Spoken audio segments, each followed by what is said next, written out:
পিঠ পর্যন্ত চুল, নেইল পলিশ ছাড়া নখ আর পেন্সিলকে ছেলেদের মতো কানে গুজে তুই কি নিজেকে বাই এনি চান্স ছেলে প্রমাণ করতে চাচ্ছিস? আমার কিন্তু অমন হাফ মেয়ে পছন্দ না। নীরব ভাইয়ার কথায় পেছনে ফিরে তার দিকে এক নজর তাকিয়ে নিজের দিকে একবার তাকালাম। সব তো ঠিকই আছে, তারপরও তার দিকে তাকিয়ে বললাম, কেন ভাইয়া, মেয়েদের কি পিঠ পর্যন্ত চুল থাকে না? নাকি সবাই তোমার বিশ্ব সুন্দরী গার্লফ্রেন্ডের মতো কোমর পর্যন্ত চুলের অধিকারী? নাকি তার মতো ময়দা সুন্দরী যে সারাক্ষণ নেল পলিশ লাগিয়ে মুখে ময়দা লাগিয়ে ঘুরতে হবে? আর বাকি রইল পেন্সিল কানে গোজার কথা, সেটা তো স্কেচ বানাচ্ছিলাম আমি, তাই। আর তোমার অমন মেয়ে পছন্দ না তো আমি কি করব? কোনো নতুন কথা বলার থাকলে বলো, নয়তো যাও। আমার কথা শুনে নীরব ভাইয়া রেগে মেগে চলে গেল। আমি জানি সে এখানে বিয়েটা ভাঙতেই এসেছিল, কিন্তু আমি তো এত সহজে তাকে ছাড়ছি না। আচ্ছা, বিস্তারিত বলি। আমার নাম হচ্ছে অথয় জাহান নীরা। আব্বুর নাম ইসনাত জাহান, যিনি পেশায় ব্যবসায়ী, আর আম্মু নীলিমা জাহান একজন গৃহিণী। আমার জন্মস্থান সিলেট, আর এখন বর্তমানে থাকি মিরপুর। আমার আম্মুর কাছে তো জানতে পারি ব্যবসার কাজে আব্বু সিলেট যেতে হয়েছিল, আর তখন 2-3 বছরের মতো তারা ওখানেই ছিল। কিন্তু দুজনের জন্মস্থানই আসলে মির। তো কাজ শেষে আম্মুরা মিরপুর ব্যাক করে। তখন আম্মুর এক বান্ধবীর সাথে তার আবারও দেখা হয়। কলেজ লাইফের ফ্রেন্ডস ছিল তারা। আর আম্মুর সেই বান্ধবীর বিয়ে আম্মুর বিয়ের বছর 2 আগেই হয়েছিল, আর নীরব ভাইয়া তাদেরই সন্তান। কলেজ লাইফের ফ্রেন্ডস হওয়ায় তাদের দেখাটা অনেকদিন পরেই হয়েছিল, তাই পেটের অনেক কথাও জমেছিল। তাই তারা সিদ্ধান্ত নিল যখন তারা এখানে থাকবেই, তাহলে নীরব ভাইয়াদের বাড়ির আশেপাশে বাড়ি নিলেই হয়। এতে করে তাদের প্রায়শই দেখা হবে আর বন্ধুত্বটাও বজায় থাকবে। তারপর আমরা মিরপুরে নীরব ভাইয়াদের বাসার কিছুটা দূরত্বে বাসা ভাড়া নেই, আর বর্তমানে এখানেই আছি। নীরব ভাইয়া আমার 4 বছরের বড়। আমার বয়স 20 হতে চলল, আর সে জবের জন্য ট্রাই করছে। নীরব ভাইয়াকে আমি অনেক আগে থেকেই পছন্দ করি, তবে কখনো বলা হয়নি বলতে কখনো বলিনি বা বলার চেষ্টাও করিনি, কারণ আমি তাকে পছন্দ করলেও সে আমাকে পছন্দ করে না। তার উপর আবার তার প্রাণপ্রিয় গার্লফ্রেন্ড আছে, যাকে সে তার জানের মতো ভালোবাসে। এই নিজ হাত দিয়েই তাকে কত গিফট দিলাম তার হিসেব নেই। পাড়ায় আমাকে আর নীরব ভাইয়াকে দেখে কেউ কখনো খারাপ মন্তব্য করেনি। সকলেই আমাদের বন্ধু হিসেবেই জানে, বুড়ো থেকে জোয়ান সবাই এটাই বিশ্বাস করে। আর নীরব ভাইয়া ছেলে হিসেবে বেশ, যেমন আছে রূপ তেমনি গুণ। সব মেয়ের স্বপ্নের রাজকুমারও বলা চলে। তবে মেয়েদের সাথে তার খাতির কম, আর পাড়ায় যদি মানুষ জানে তার একটা গার্লফ্রেন্ড আছে, তাহলে সেটা কানে মুখে ছড়িয়ে যেতে বেশি সময় লাগবে না। তাই গিফট আইটেমগুলো আমি নাহার নীরব ভাইয়ার গার্লফ্রেন্ড আপুকে দিয়ে গেছি। রং বেরঙের পেপার দিয়ে মোড়ানো বক্সগুলো দেখলেই মনটা ভরে যেত। তবে মন খারাপের বিষয়টা ছিল সেটা অন্যজনের জন্য জমানো ভালোবাসা ছিল, আমার জন্য না। আমার যখন 19 বছর ছিল তখন কিভাবে যেন আর কি মনে করে যেন নীরব ভাইয়া আমার বার্থডে অ্যারেঞ্জ করেছিল। সেই বার্থডে আমার জন্য বেস্ট ছিল।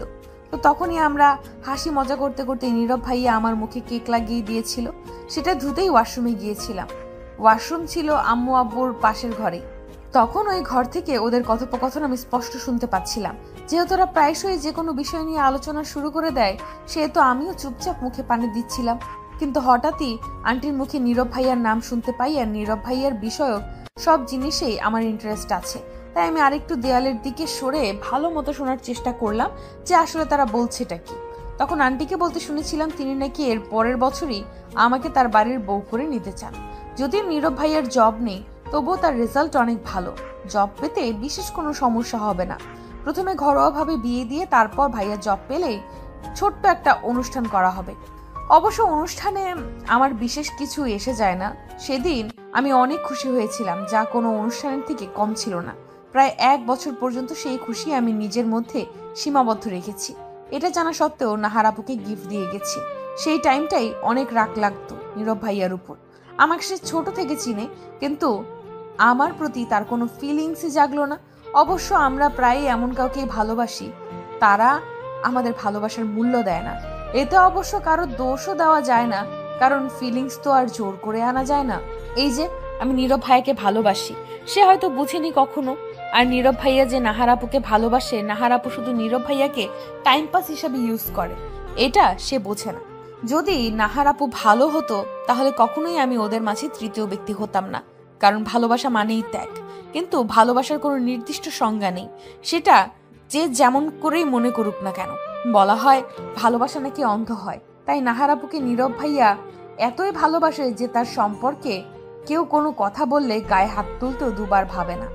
আমার গায়েও হয়তো হাত তুলতো, তবে মেয়ে বলেই হয়তো ছাড় পেয়েছি, কিংবা গায়ে হাত তুলতেই হয়তো আন্টির কাছে জবাবদিহিতা করতে হতো তাই। কিন্তু বাসায় গিয়ে নিশ্চয়ই ভাঙচুর করবে বা আমার সাথে কথাও বলবে না 2-1 দিন। আমার ভয় হতো যে নীরব ভাইয়া যদি আমাকে বিয়ে করতে না চায় তখন আমি কি করব। কিন্তু মনে একটা আশাও ছিল যে নীরব ভাইয়া আর যাই করুক অন্তত তার মায়ের কথা ফেলবে না। আর তাই হয়েছে। মায়ের কথা না ফেললেও সে আমাকে বিয়েটা করতে মানা করেছে। তার ধারণা আমি না বললেই বিয়েটা হবে না আর সে বেঁচে যাবে, কিন্তু আমি তো তা হতে দিব না। আমাদের বিয়ের ব্যাপারটা 1 মাস হলেও নীরব ভাইয়া জেনেছে, আর তখন থেকেই নানা বাহানায় আমাকে প্রত্যাখ্যান করতে থাকে, অন্য মেয়েদের সাথে তুলনা করতে থাকে। আজও সেই জন্যই এসেছিল। ইনডিরেক্টলি আমাকে বিয়েতে না বলতে বলেছে সে। আমাকে এটা বোঝাচ্ছে সে যে আমার মতো মেয়ে সে পছন্দ করে না। এখন তো বিয়ের মাত্র 1 সপ্তাহই রয়েছে, এর মধ্যে যে কি না কি করবে আল্লাহ জানে। 5 দিন পার হয়ে গেছে, এরপর ভাইয়ের সাথে আমার আর দেখা হয়নি। কলও করেছিলাম কিন্তু রিসিভ করেনি। করবেই বা কেন? আমি যে এখন তার কাছে জল্লাদের মতো, যে তার ভালোবাসা তার কাছ থেকে ছিনিয়ে নিচ্ছে। রাগটাও কি স্বাভাবিক নয়? আজ অনেক অস্থির অস্থির লাগছে, তাই ওদের বাসায় যাব ঠিক করলাম। আম্মু কখনোই আমাকে ভাইয়াদের বাসায় যেতে মানা করেনি, আজও করলো না, তবে জলদি ফিরতে বলল। কেনাকাটা করতে হবে নাকি। বিষয়টা আমার কাছে সব সময়ের মতোই বিরক্তিকর। আজ 5 মিনিটের রাস্তাও কেমন জানি পার হচ্ছে না। ভয় হচ্ছে এটা ভেবে যে আমাকে দেখে তার রিয়াকশনটা কি হবে। যদি উল্টাপাল্টা কিছু আচরণ করে। বাসায় গিয়ে বেল 2 বার দিতে নীরব ভাইয়া এসে খুলে দিল। তার চোখ মুখ কেমন যেন শুকিয়ে গিয়েছে, দেখে খারাপ লাগলো। তবে আমি তাকে হারাতে চাই না, জানি বিষয়টা স্বার্থপরের মতো, তবুও আমি তাকে হারাতে চাই না। আমাকে দেখেই ভাইয়া আবার দরজা লাগাতে নিতেই আমি দরজায় হাত দিয়ে ফেললাম, তাই ও দরজা লাগাতে পারলো না, কিন্তু আমাকে রেখেই নিজের ঘরের দিকে চলে গেল। আমি তাড়াতাড়ি দরজাটা লাগিয়ে তার পেছন পেছন এসে তার ঘরে চলে এলাম। সে বিছানায় চোখ বন্ধ করে বসলো। আমি কি বলবো বুঝলাম না, কিন্তু কথা তো শুরু করতেই হবে। আন্টি কই? শপিং গেছে। ও, তোমার মুখ এমন দেখাচ্ছে কেন? কাটা ঘায়ে নুনে ছিটা দিবি না একদম। তুই জানিস না কার জন্য আর কি কারণে আমার এই অবস্থা। ভাইয়া তুমি কেন আমার সাথে এমন করছো? ভাইয়া বলবি না একদম, সম্পর্কগুলো লজ্জা পাবে। তোকে তো বন্ধুর চোখে দেখতাম আমি, আর সেই তুই আমার পিঠে ছুরি বসালি। জানতিস না তুই আমি নাহারকে কতটা চাই? তার জন্য প্রত্যেকটা রাত জেগে পড়েছি, রেজাল্ট ভালো করেছি, নিজেকে যোগ্য করে তুলছি যাতে ওর বাবা মা কোনো দিক দিয়ে বলতে না পারে আরে এই ছেলেটা তো আমার মেয়ের যোগ্যই না। বাট অ্যাট লাস্ট তুই কি করলি? বিশ্বাস করো, নাহার আপু তোমাকে ভালোবাসে না, তার অন্য ছেলেদের সাথেও রিলেশন আছে। যদি তার সাথে বিয়ে করো তাহলে তোমার জীবন নষ্ট হয়ে যাবে। আমার সম্পূর্ণ কথা শেষ হওয়ার আগে নীরব ভাই আমার গালে চর বসিয়ে দিল। ওই যে বলেছিলাম না, নাহার আপুর ব্যাপারে কেউ বললে গায়ে হাত তুলতেও 2 বার ভাববে না বা ভাবে না, সেটাই। চর খেয়ে আমার পুরো গা কাঁপতে লাগলো রাগে। তার এইসব কাজে কি সত্যিটা পাল্টে যাবে? ভালোবাসি বলে আত্মসম্মান নেই নাকি? সেই আত্মসম্মানই এই মুহূর্তে আমার কাছে ভালোবাসার থেকে বড় লাগছে। কারণ যে নিজেকে সম্মান দেয় না তাকে মানুষ কি সম্মান দিবে? সেই থেকেই জবাব দিলাম, তুমি এই বিয়ে করতে চাও না তাই না? তাহলে আমিও আর জোর করব না, তুমি মুক্ত। আর এই যে মুখ শুকনো রেখেছো, সেটার আর কোনো শুকনো রেখো না। তোমার ফেসে ব্রাইটনেস কমে যাবে, তখন আবার নাহার আপুর সাথে ডেটে যাওয়া কিভাবে? তোমার আন্টিকে কিছু বলতে হবে না, যা বলার যা বোঝানোর আমি করে দিব। পারলে তোমার বিয়েটাও করিয়ে দিব, ভালো থেকো। এটা বলার পর আর দাঁড়ালাম না সেখানে। আমার যে কোনো অধিকারও নেই সেখানে থাকার। যাও একটা আশা ছিল সেভাবে হয়তো বিয়েটা হতো, তবে আমার প্রাণবন্ত নীরবকে আমি পেতাম না, তাই নিজ হাতেই সবটা শেষ করে দিলাম। বাড়িতে আসার পর আম্মু শপিং এ যাওয়ার জন্য রেডি হতে বলল, কিন্তু আম্মুকে আমি কিভাবে বলি যে যাদের জন্য তাদের এত আয়োজন তারাই একে অপরের প্রতি সন্তুষ্ট না? আম্মু, কি হয়েছে? আর বসে আছিস কেন? যাবি না নাকি? বলছি যে একটা কথা রাখবে। কি কথা? এই বিয়েটা না করলে হয় না। আমার কথা আম্মু যেন বিশ্বাসই করলো না, হেসে বলল, এটা কি মজা করার সময়? আর যে মেয়ে বিয়েতে খুশি থাকে সে আবার বিয়েতে না করবে কেন? আমি সিরিয়াস আম্মু। আজব, তোর তো বিয়েতে কোনো সমস্যা ছিল না, মতও আছে বলেছিলি, তাহলে এখন এটা বলার মানে কি? আমার এখনো মত আছে, কিন্তু যার সাথে বিয়ে দিতে চাচ্ছ সেই রাজি না। রাজি না মানে? নীরবের কথা বলছিস? নীরব রাজি না কেন? সে তো সবার সামনে মত দিয়েছিল, কিন্তু সেটা শুধুমাত্র আন্টির মন রাখার জন্য। সে অন্য কাউকে ভালোবাসে, আর সে যদি আমাকে শুধুমাত্র অপছন্দ করত তাহলে বিষয়টা মানা যেত, কিন্তু সে অন্য কাউকে চায় আর সেটা আমাকে বলেছে। আমি যদি এখন কিছু না করি তাহলে সারা জীবন ও আমাকে দোষারোপ করবে। আর এভাবে কি পথ চলা যায় যেখানে অন্য কারো বসবাস? সব বুঝলাম, কিন্তু অন্য কাউকে পছন্দ হলে হিনাকে বলতে পারতো। হেনা মনে হচ্ছে নীরব ভাইয়ার আম্মু, সে তার মায়ের কাছে না বলতে পারবে না, তাই বলছে না। তোমরা আমাকে বেকার ছেলের সাথে বিয়ে দিচ্ছ, কিন্তু নীরব ভাইয়া যাকে ভালোবাসে তার বাবা মা তো এভাবে বিয়ে দিবে না। তাই ভাইয়া ভেবেছিল একটা চাকরি পেয়েই আন্টিকে বলে দিবে, কিন্তু তার হলো কই। অবশ্য চাকরি পেলে হয়তো বিয়ে করেই বাড়ি ফিরতো একদম। এখন তুমি কিছু করতে পারো, ভাইয়ার জন্য না অন্তত আমার জন্য করো। বিয়েটা হয়ে গেলে সে আমাকে শান্তিতে থাকতে দিবে না। এমনও হতে পারে সে আমাকে রেখে অন্য জায়গায় চলে গেছে, সে কিছুই করতে পারে। তার আগে তুমি কিছু করো। আমার কথা শুনে আম্মু কপালে চিন্তার ভাঁজ দেখা দিল। আম্মু কিছুক্ষণ চিন্তা করে আমার দিকে তাকিয়ে বলল, তোর খারাপ লাগবে না? এ কথা শুনে আমি মাথা নিচু করে ফেললাম, কারণ এর যে কোনো উত্তর আমার কাছে নেই। হ্যাঁ, আমি বলতে চাই না, আর না আমি বলতে পারবো না। মিথ্যা কথা বললেই যে আমি ধরা খাই সবসময়। আমার কিছু না বলা দেখে আম্মু পাশে এসে বলল, কি করা যায় আমি দেখছি, তবে নিজেকে সামলে চলিস। নীরবের অন্য কারোর সাথে বিয়ে হলেও তোকে সামনে থেকে দেখতে হবে। আম্মু চলে গেল, আমিও আমার রুমে চুপচাপ চলে আসলাম। কত সহজেই না বলে দিলাম আমি ম্যানেজ করে নিব, করেও দিলাম।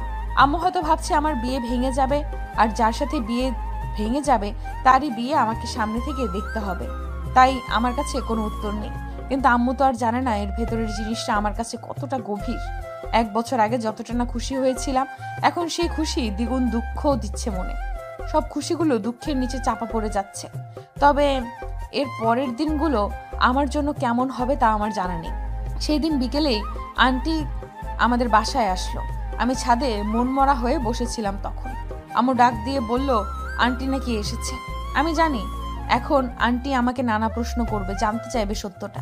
আমাকে সাজিয়ে গুছিয়ে আন্টিকে সবটা বোঝাতে হবে, নিজেকে যথাসম্ভব শক্ত রাখতে হবে।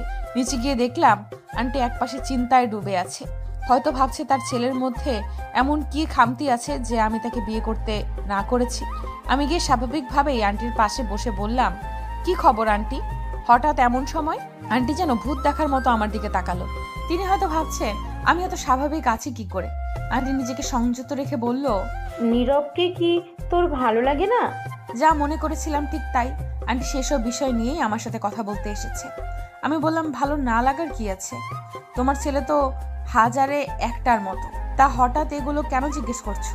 কথা কাটাচ্ছিস? মানে? তুই আমাকে সরাসরি বল, সমস্যাটা কি? সবাই তো রাজি ছিলি, তাহলে হঠাৎ এই সিদ্ধান্ত নেওয়ার মানে কি? আমি অসহায় চোখে আম্মুর দিকে তাকালাম। আম্মু আমাকে চোখ দিয়ে আশ্বস্ত করে সব সত্যি বলতে বলল। আমি মনে সাহস জুগিয়ে বলা শুরু করলাম, আন্টি তুমি চাও না তোমার ছেলে ভালো থাকুক? তার ভালো থাকা এখানে আসছে কেন? তুমি শুধু আমার প্রশ্নের উত্তর দাও, তাহলেই সব প্রশ্নের উত্তর পেয়ে যাবে। আন্টি বিরক্ত চোখে বলল, সে আমার ছেলে, আমার সন্তান, তার ভালো থাকা আমি চাইবো না কেন? আর চাই বলেই তো তোর সাথে বিয়ে দিতে চাচ্ছি, যাতে করে সে তার জীবনে আরো সুখী হতে পারে। তুমি কি একবারও তার বিয়েতে মত জানতে চেয়েছো? তোদের সামনেই তো মত দিল। সেটা শুধুমাত্র তোমার মন রাখার জন্য। সে অন্য কাউকে চায়, সেটা সে তোমার মুখের উপর বলতে পারবে না, কারণ তুমি আমি সবাই জানি সে তার পছন্দের মেয়ের চেয়ে তোমায় বেশি ভালোবাসে। আর আমাকে যে সে পছন্দ করে না সেটা সে ব্যবহারের মাধ্যমে প্রতিনিয়ত প্রকাশ করে যাচ্ছে। তোমার কথাই হয়তো সে বিয়ে করে নেবে, কিন্তু সুখী হতে পারবে না। তাই বলছি, একবার তোমার ছেলের কথা ভাবো, তার পছন্দকে একবার দেখো। কিন্তু কোনো কিন্তু না, তুমি এই বিয়েটা ভেঙে দাও। ভাগ্যে থাকলে তো সেটা তুমি আমি রোধ করতে পারবো না, তাই না? তাহলে হয়তো নিয়তি চায় না বিয়েটা হোক। আর যদি কোনোদিন নীরব ভাইয়া চায় আমাকে মন থেকে বিয়ে করতে, তাহলে সেদিন আমি আর দ্বিতীয়বার ভাববো না। এটাই কি তাহলে তোর শেষ কথা? ধরে নাও এটাই আমার তোমার কাছে শেষ আবদার, তাহলে তাই হোক। আন্টি, হুম। আরেকটা কথা, বিয়ে নিয়ে বাসায় তুমি আর কথা উঠাবা না, কোনো কথা উঠাবা না। তাকে নিজের মতো থাকতে দাও। যদি সে নিজ থেকে কিছু জিজ্ঞেস করে তাহলে শুধু ছোট্ট করে উত্তর দিও। জানি না ভাগ্যে কি আছে, আল্লাহ করে যেন নীরব সময়ে থাকতে সব বুঝতে পারে। তোর জায়গায় অন্য কাউকে থাকলে হয়তো এরকম ত্যাগ দিত না। যাই হোক, খেয়াল রাখিস। আর বিয়ে ভেঙেছে বলে আমাদের বাড়ি আসা বন্ধ করবি না যেন। তুমি কি মনে করেছো এই হালকা একটা কারণে আমি আমাদের সম্পর্ক নষ্ট হতে দিব? আন্টি হালকা হাসলো। আমিও সৌজন্যমূলক একটা হাসি দিলাম। তবে এই হাসির পেছনের দুঃখটা কেউই দেখলো না। আর আমার জন্য এটা মোটেও ছোট বা হালকা কোনো ব্যাপার না। বিয়ে যেহেতু হচ্ছে না তাই আমি আমার পড়ালেখা কন্টিনিউ করলাম। ভেবেছিলাম বিয়ের পর আর পড়বো না, কারণ নিজের বাসায় পড়া আর অন্যের বাসায় পড়া থাকা একই ব্যাপার না। তারা যতই আমাকে ভালোবাসুক, আমার পড়াশোনা নিয়ে তাদের সমস্যা না থাকলেও পাড়াপড়শি ঠিকই বিষয়টাকে ভালো চোখে দেখবে না আর নানা কথা আন্টিকে লাগাবে। তখন আমাদের সম্পর্কটা আগের মতো স্বাভাবিক থাকবে না। পড়াশোনা করতে গেলেও নীরব ভাইয়ার চেহারা চোখের সামনে ভেসে উঠবে। ছোটবেলা থেকে চেয়ে এসেছি জীবনে এমন কেউ আসবে যে আমাকে তার চোখের মনি করে রাখবে, ভালোবাসবে। নীরব ভাইয়াকে দেখে আমার এমনই মনে হয়েছিল। তাকে সব সময় চাইতাম, কিন্তু ভাগ্য বলেও যে কিছু হয় সেটা হয়তো ভুলে গিয়েছিলাম। ভাগ্য হয়তো চায় না আমার আর তার মিলন হোক। এই 2 দিন অনেক টেনশনে পার হয়েছে নীরবে। নাহারকে হারিয়ে ফেলার ভয় তাকে কুরে কুরে খেয়েছে। রাতে শান্তিতে ঘুমাতে পারেনি। সারা রাত গেছে চিন্তা করতে করতে, আর শেষ রাতের দিকে ঘুমিয়েছে। কিন্তু অবাক করার বিষয় হলো এই 2 দিনে মা একবারও বিয়ে নিয়ে একটি কথাও বলেনি। নীরবও একবারই কিছু জিজ্ঞেস করেনি। তবে আজই যদি বিয়ে হয়, তাই খাওয়ার টেবিলে বসে কৌতূহল দমিয়ে রাখতে না পেরে নীরব জিজ্ঞেস করেই ফেলল, মা, বিয়ের কি খবর? আন্টি একবার নীরবের দিকে তাকিয়ে প্লেটে ভাজি ওঠাতে ওঠাতে বললেন, কার বিয়ে? নীরব মায়ের ব্যবহার দেখে অবাক হলো। যিনি বিয়ে নিয়ে সবচেয়ে খুশি ছিলেন তিনি জিজ্ঞেস করছেন কার বিয়ে?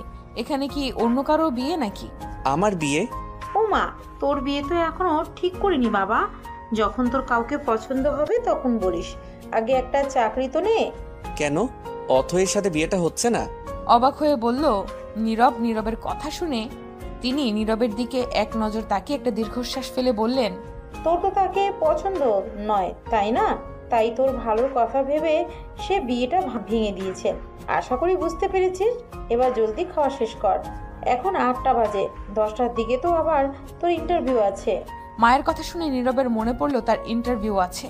এই 3-4টা দিনের টেনশনের মধ্যে তার কিছুই মনে ছিল না, আর না কিছু পড়েছে। তাই সে বলল, না আম্মু, আজকের ইন্টারভিউটা দিব না।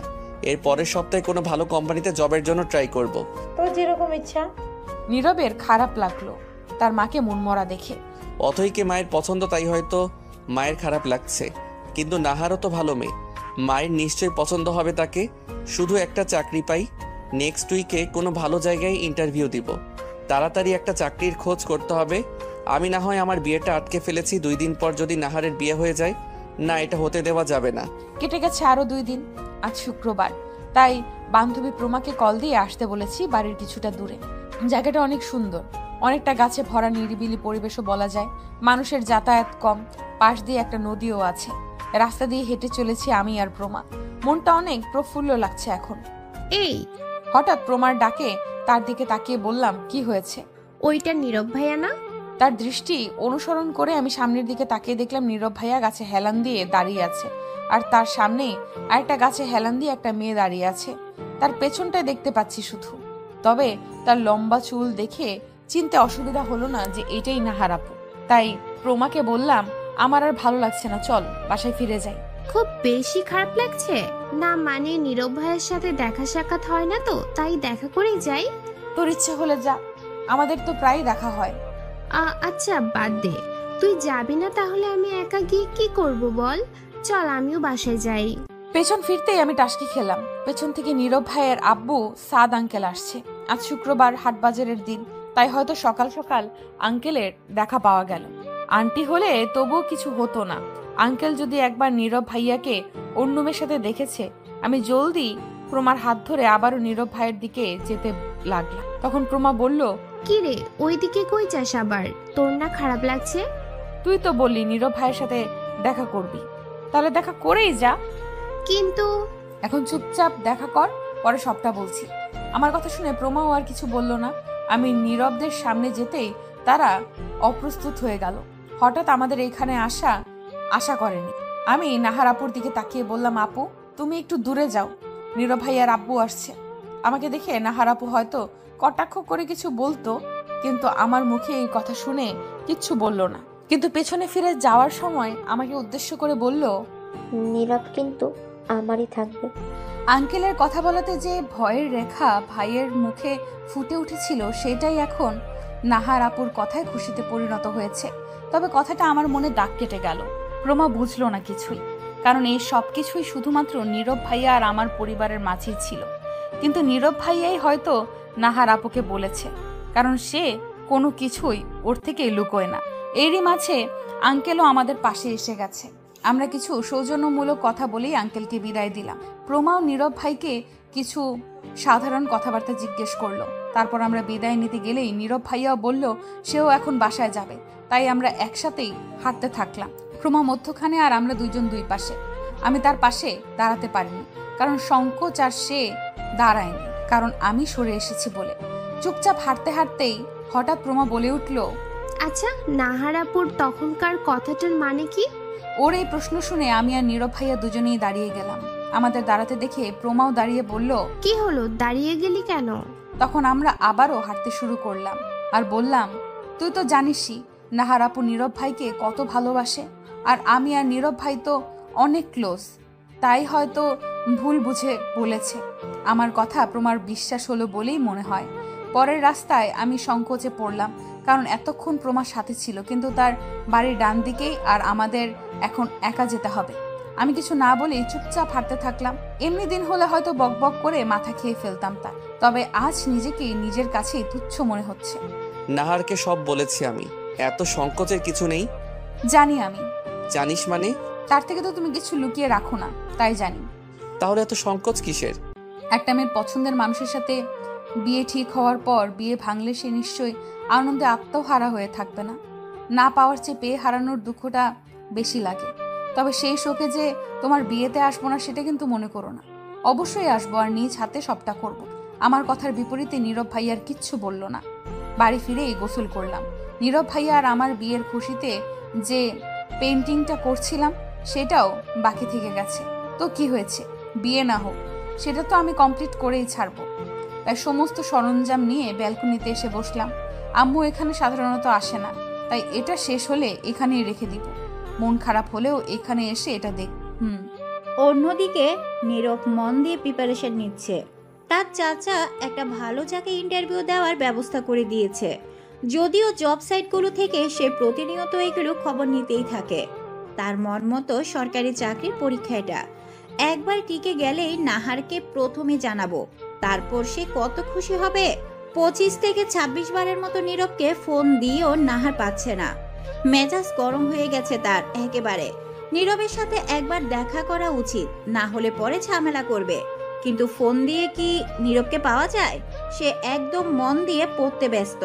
যদিও নাহার ছাড়া তেমন কেউ নীরবকে ফোন দেয় না, তবুও সে ঠিক করেছে চাকরি হয়ে গেলে নাহারের সাথে মন খুলে কথা বলবে সে। তার মন বলছে চাকরিটা এবার হয়েই যাবে। পরের দিন সব কাগজপত্র গুছিয়ে মাকে সালাম করে নীরব বেরিয়ে গেল। এর আগে কয়েকটা ইন্টারভিউ সে দিয়েছে, তাই তেমন একটা নার্ভাসনেস তার মধ্যে কাজ করছে না। প্রিপারেশনও ঠিকঠাক আছে, শুধু কনফিডেন্স থাকতে হবে। 5 মিনিট পর অফিসে এসে পৌঁছালো সে। সরকারি অফিসগুলো বুঝি এমনই হয় প্রত্যেকটা, তাই হবে নয়তো কি সরকারি কর্মচারীদের বাড়ি এমনি এমনি বড় বড় হয়? রিক্সা ভাড়া মিটিয়ে ইন্টারভিউ রুমের দিকে এগোলো সে। প্রায় সবাই নার্ভাস, কেউ বা বইয়ে মুখ গুজে আছে। আচ্ছা, এরা কি জানে না পরীক্ষার আধা ঘন্টা আগে থেকে ব্রেনকে রেস্ট দিতে হয়?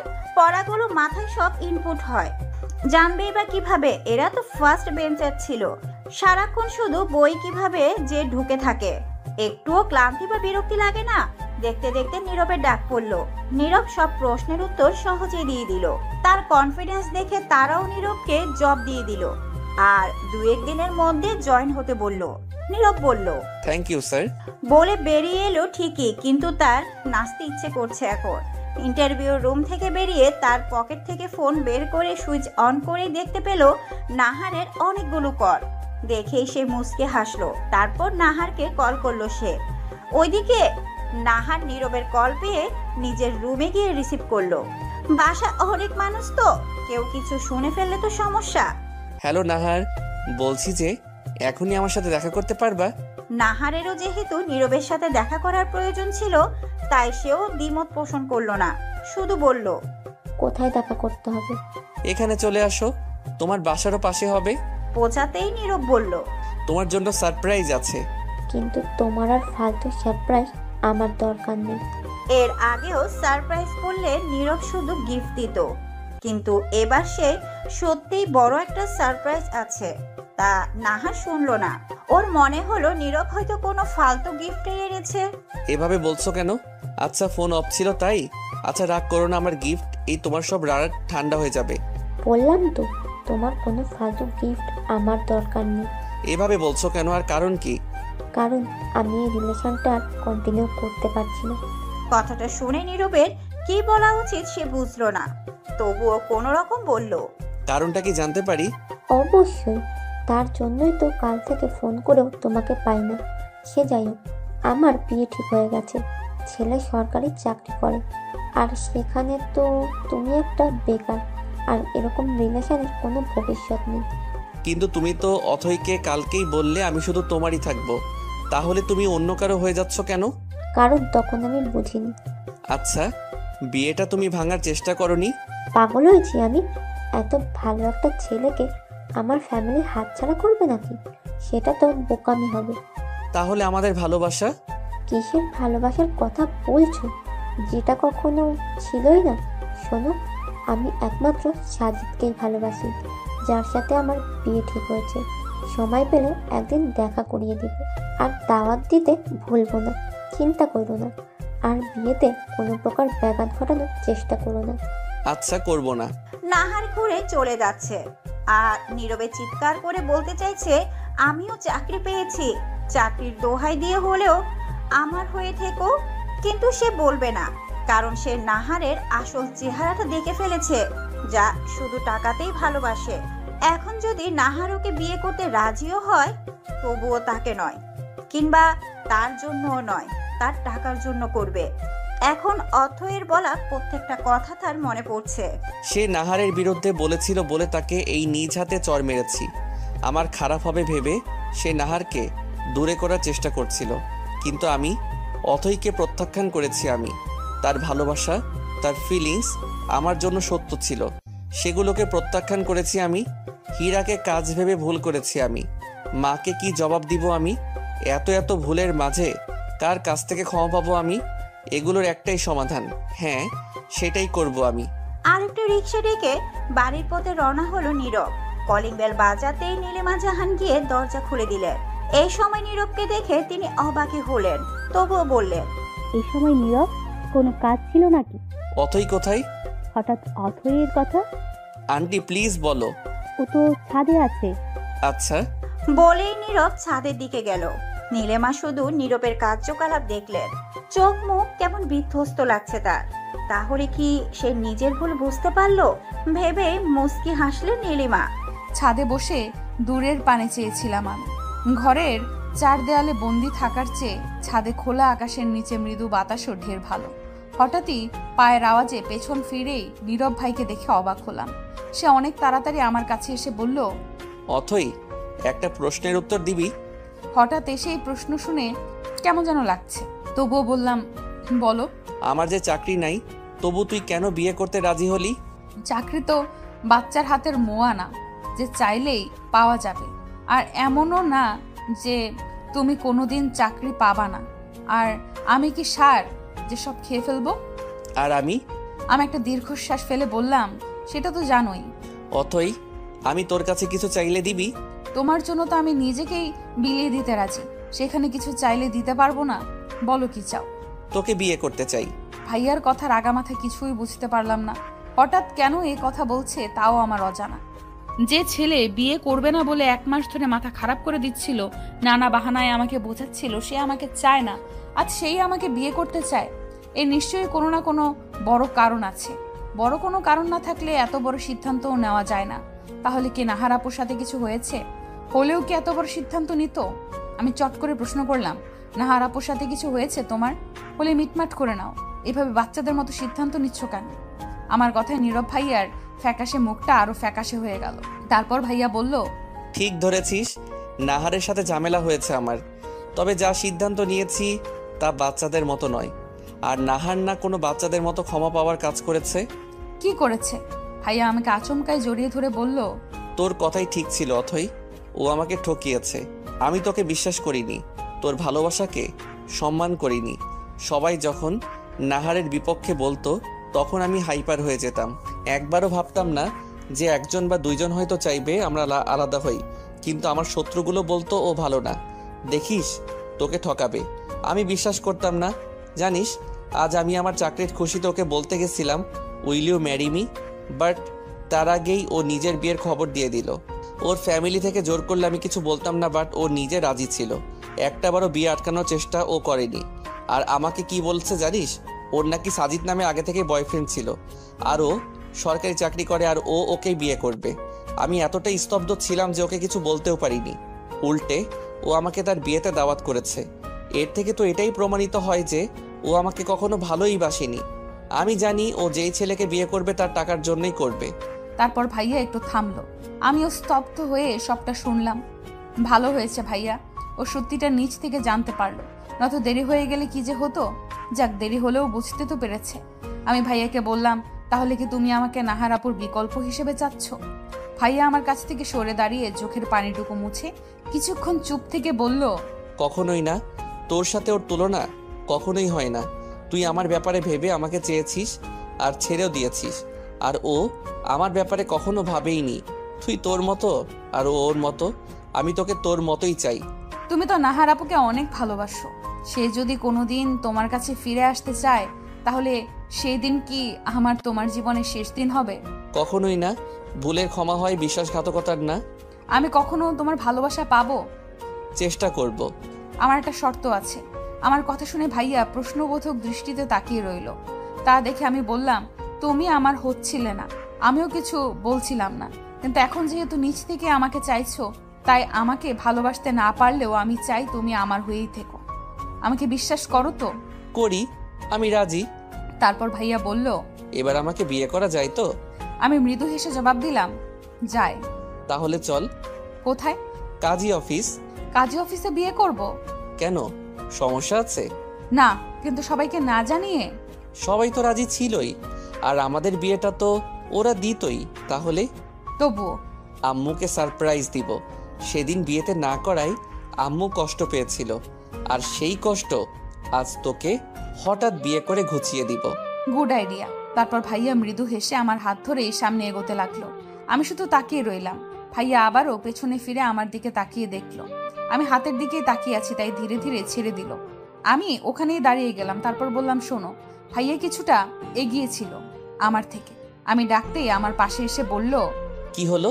আমি তার হাতটা আমার হাতের মুঠোয় নিয়ে মৃদু হেসে বললাম, এইবার চলো। সেও হাসলো, তবে কিছু বলল না। সিঁড়ি দিয়ে নেমে আমরা আমাদের রুমের সামনে আসতেই আমি বললাম, বাসায় কেন? তোর আম্মুকে জানাতে হবে না? জানাতে কেন হবে? জানাবি না? ভাইয়া অবাক হয়ে বলল, জানাবো, তবে ডিরেক্ট বিয়ের পর। আমিও আম্মুকে সারপ্রাইজ দিব। ভালো হবে না? না, ভালোই। কিন্তু হ্যাঁ, তোমার সাথে এখন বেরোচ্ছি এটা বলে যেতে হবে, নয়তো আমাকে আম্মু খুঁজতে খুঁজতে পাগল হয়ে যাবে। একটা মাত্র সন্তান কিনা। দরজায় কয়েকবার টোকা দিতেই আম্মু খুলে দিল। তারপর আমাদের একসাথে দেখে বলল, কি কথা হলো এত? আমি ভাইয়ার দিকে তাকিয়ে বললাম, তেমন কিছু না, তবে এখন আমি বেরোবো ভাইয়ার সাথে। এই অবেলায় কোথায়? সারপ্রাইজ আছে, যাই। আম্মু কিছুক্ষণ চুপ থেকে বলল, তাড়াতাড়ি আসবি, আর নীরব ওর খেয়াল রেখো, একা যত তিরিং বিরিং করে। ভাইয়া বিড়বিড় করে বলল, এখন তো আমাকে সারা জীবনে ওর খেয়াল রাখতে হবে। ভাইয়াদের বাড়ির সামনে দাঁড়িয়ে আছি আমি আর ভাইয়া, ও সরি, আমার নববিবাহিত বর আর আমি। তখন তো বললাম ঠিকই যে সারপ্রাইজ দিব, কিন্তু এখন ভয় লাগছে। আর তার কারণ হচ্ছে, আন্টি যদি নীরবকে কোনো কড়া কথা শুনিয়ে দেয়, তাহলে তো ওর খারাপ লাগবে, আর ওর খারাপ লাগবে মানেই আমার খারাপ লাগবে। বেল চাপতেই আন্টি এসে দরজা খুলে দিল। ওড়নায় মুখ মুছতে মুছতে আমার দিকে তাকালেন, হয়তো রান্না করছিলেন। কিরে, তোরা একসাথে? ব্রু কুচকে জিজ্ঞেস করলো, আন্টি, আমাদের কারোর মুখেই কথা নেই। নীরব বলতে চাইছে কিন্তু পারছে না, আর আমি কি বলবো খুঁজেই পাচ্ছি না। আমাদের চুপ থাকতে দেখে আন্টি আবারও একই প্রশ্ন করলেন। এবার নীরব একদমে বলে দিল, আমরা বিয়ে করেছি আম্মু। কথাটা শুনে আন্টি কিছুক্ষণ আমাদের দুইজনের দিকে তাকিয়ে বললেন, তোরা আর মস্করা করার সময় পেলি না? মানুষ পেলি না নাকি বিষয় পেলি না? আই অ্যাম সিরিয়াস আম্মু। এবার আন্টি আমাদের দিকে এমন করে তাকালেন যেন যায় যায় অবস্থা। তারপর বললেন, তোদের বিয়ে তো এমনিতেও দিচ্ছিলাম, তোরাই তো করলি না, এখন আবার এগুলো কি বলিস? এইবার আমি মুখ খুললাম, আন্টি ঘরে চলো, আমি তোমাকে সব বুঝিয়ে দিচ্ছি। কি বুঝাবি? আরে চলোই না। তারপর আন্টিকে রুমে নিয়ে এলাম। তোরা কি সত্যি বিয়ে করেছিস? হ্যাঁ আন্টি, সত্যি। তাহলে নীরবের প্রেমিকা, ওর কি হলো? নাকি তোদের বিয়ে করার ইচ্ছাই ছিল, শুধু শুধু আমাদের টেনশন দিলি? ওর প্রেমিকা ওকে ঠকিয়েছে। কি মানে? তারপর আন্টিকে আমি সবটা বললাম, এটাও বললাম যে তার ছেলে চাকরি পেয়ে গিয়েছে। সবটা শুনে আন্টি বলল, তাহলে তো নীরব তোকে ওর প্রেমিকা নেই বলে বিয়ে করেছে। সে যদি ফিরে আসে? বিয়ে করার আগে শর্ত দিয়েছিলাম, তার জীবনে আগে যা ছিল তার পরোয়া আমি করি না, কিন্তু তার বর্তমান আর ভবিষ্যৎ জুড়ে যেন আমিই থাকি। সেও সবটা মেনে নিয়েছে। তুমি শুকরিয়া করো, বড় কিছু হওয়ার আগে সে সবটা জানতে পেরেছে। এই জন্যই বলে, আল্লাহ যা করেন ভালোর জন্যই করেন, কিন্তু ও যত বিশ্বাসঘাতকতাই করুক, এইটা একটা সময় তোমার ছেলে ওকে ভালোবাসতো, তাই এত তাড়াতাড়ি ও ওকে ভুলতে পারবে না, আর তাই আমাদের ওকে সময় দিতে হবে। আর তুমিও ওকে এ নিয়ে কোনো কথা বলো না। ও যে সবটা ভুলে নতুন করে বাঁচতে চেয়েছে, মুভ অন করতে পেরেছে, এটা কিন্তু সবাই পারে না। ওর কাজের জন্য অনুতপ্ত, আর এটাও ভালো মতো বুঝেছে যে নাহার আপু বিশ্বাসঘাতক, তার কোনো ক্ষমা হয় না। এত ভুলের মাঝেও তুই নীরবকে ক্ষমা করে দিলি? ওকে কিছুদিন শাস্তি দেওয়া উচিত ছিল, তারপর মেনে না। না গো, তখন তো শাকচুন্নি আবার নিয়ে যেত আমার বরকে। একটার থেকে তো আল্লাহ বাঁচিয়েছেন। আর সত্যি বলতে তার চেহারার দিকে তাকিয়ে আমার প্রচুর মায়াও লাগছিল। আর আমি তো তোমাকে বলেছিলাম, যেদিন সে আমাকে মন থেকে বিয়ে করতে চাইবে সেদিন আমি আর দুবার ভাববো না। আর ক্ষমা করা তো মহৎ গুণ। তুমিও ক্ষমা করে দাও আর মেনে নাও আমাদের। যে আমার ছেলের জন্য বিয়ের আগে এতটা ভেবেছে সেটা তুই, আর তাই তোকে আমার এত ভালো লাগে। আন্টির কথায় আমি মৃদু হাসলাম। তারপর আন্টি বলল, তোর মা জানে এত কাণ্ডের কথা? আমি ঠোঁট উল্টে বললাম, তোমার ছেলে তোমাকে খুশি করার জন্য আমাকে কাজী অফিস গিয়ে বিয়ে করেছে, আর আমিও তার কথায় তাল মিলিয়ে আম্মুকে সারপ্রাইজ দিব বলে কিছু বলিনি। তাহলে বাসায় চল। মানে কি, নতুন বউকে বাড়ি থেকে বের করে দিচ্ছ? তা দিব কেন? আর তোদের বিয়ের কথা আমরা তিনজন ছাড়া আর কেই বা জানে, তাই তোদের আবার বিয়ে দিব, আর সেটা হবে সবার উপস্থিতিতে। তাহলে এখন তোদের বাসায় যাব। আমাদের বাসায় পৌঁছে আম্মু দরজা খুলে আমাকে আন্টির সাথে দেখে ব্রু কুচকালো। হয়তো ভাবছি গেলাম নীরবের সাথে আর ফিরছি আন্টির সাথে, তাহলে সারপ্রাইজ কই? কিরে, তোর আন্টি তোর সারপ্রাইজ নাকি? কিরে হেনা?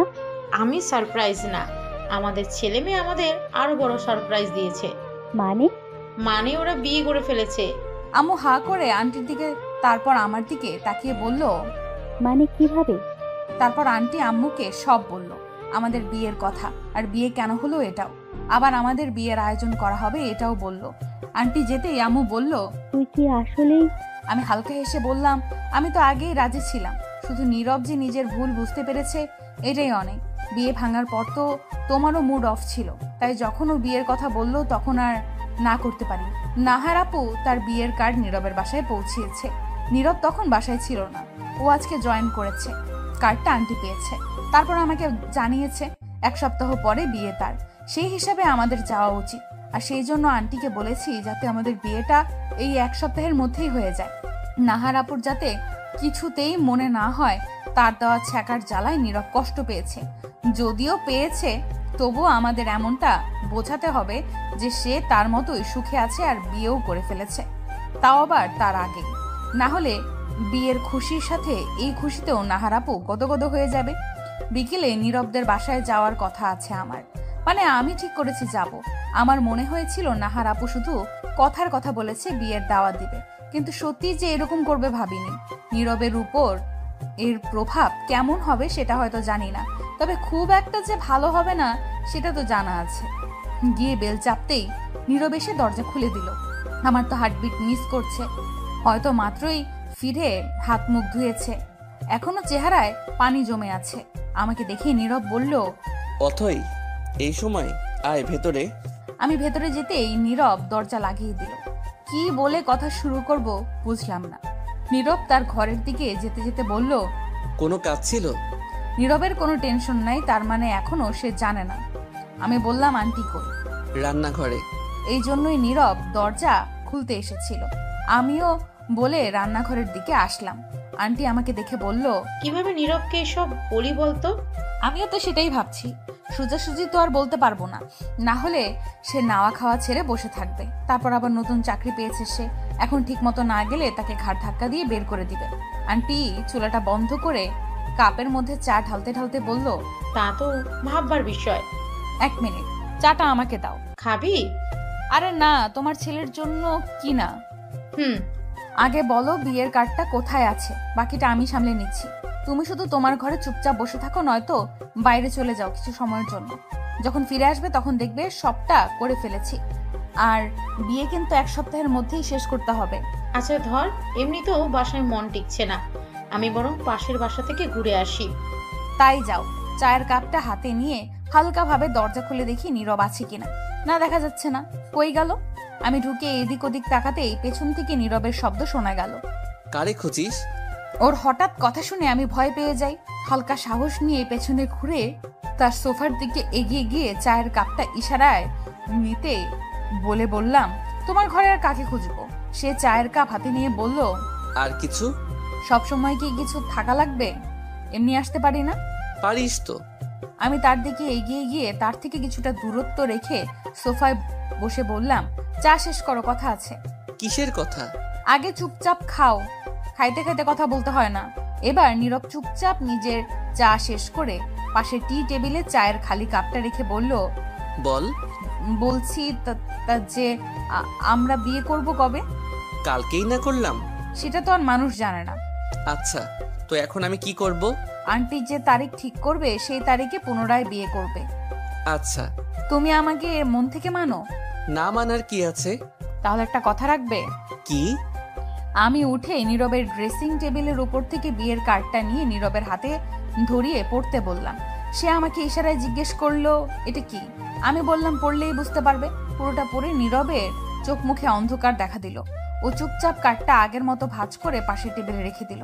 আমি চুপচাপ গিয়ে ওর পাশে বসলাম, তবে আগের চেয়ে দূরত্ব কম রেখে। তো এখন কি চাস তুই? আমি চাই আমরা ওই বিয়েতে যাই। আমাকে মারতে চাস তুই? আমি কিভাবে যাব? নিজেকে কন্ট্রোল করব কিভাবে? তোমার এই করুণ অবস্থা, দুঃখী চেহারা দেখার জন্যই তো নাহার আপু তোমাকে দাওয়াত করেছে। এখন তুমিও যদি দেবদাসের মতো কষ্ট পাও, না যাও, তাহলে সে বুঝবে সে তার কাজে সফল। অন্যকে কষ্ট দিয়ে সে সুখেই আছে, তার এটাই মনে হবে। তুমি কি এটাই চাও? কিন্তু ও যখন অন্য কারোর সাথে হেসে হেসে কথা বলবে, আমার সামনে অন্য কারো হয়ে যাবে, আমি কিভাবে নিব? এই জন্যই আমরা যাব অ্যাজ আ কাপল। আজ আমাদের বিয়ে, যেমনটা চেয়েছিলাম তেমনই।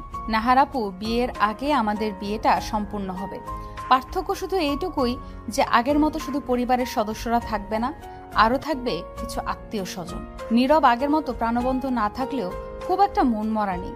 হয়তো বুঝে গেছে ভালোবাসলেই পেতে হবে এমনটা না। প্রথমবারের মতো নীরবের ঘরটা এত আপন লাগছে। এখন কোনো কিছু ধরতে গেলে আমাকে আর পারমিশন নেওয়া লাগবে না, সবটাই আমারও সমান অধিকার। হ্যাঁ, বিয়ে শেষে এখন আমি নীরবের ঘরে।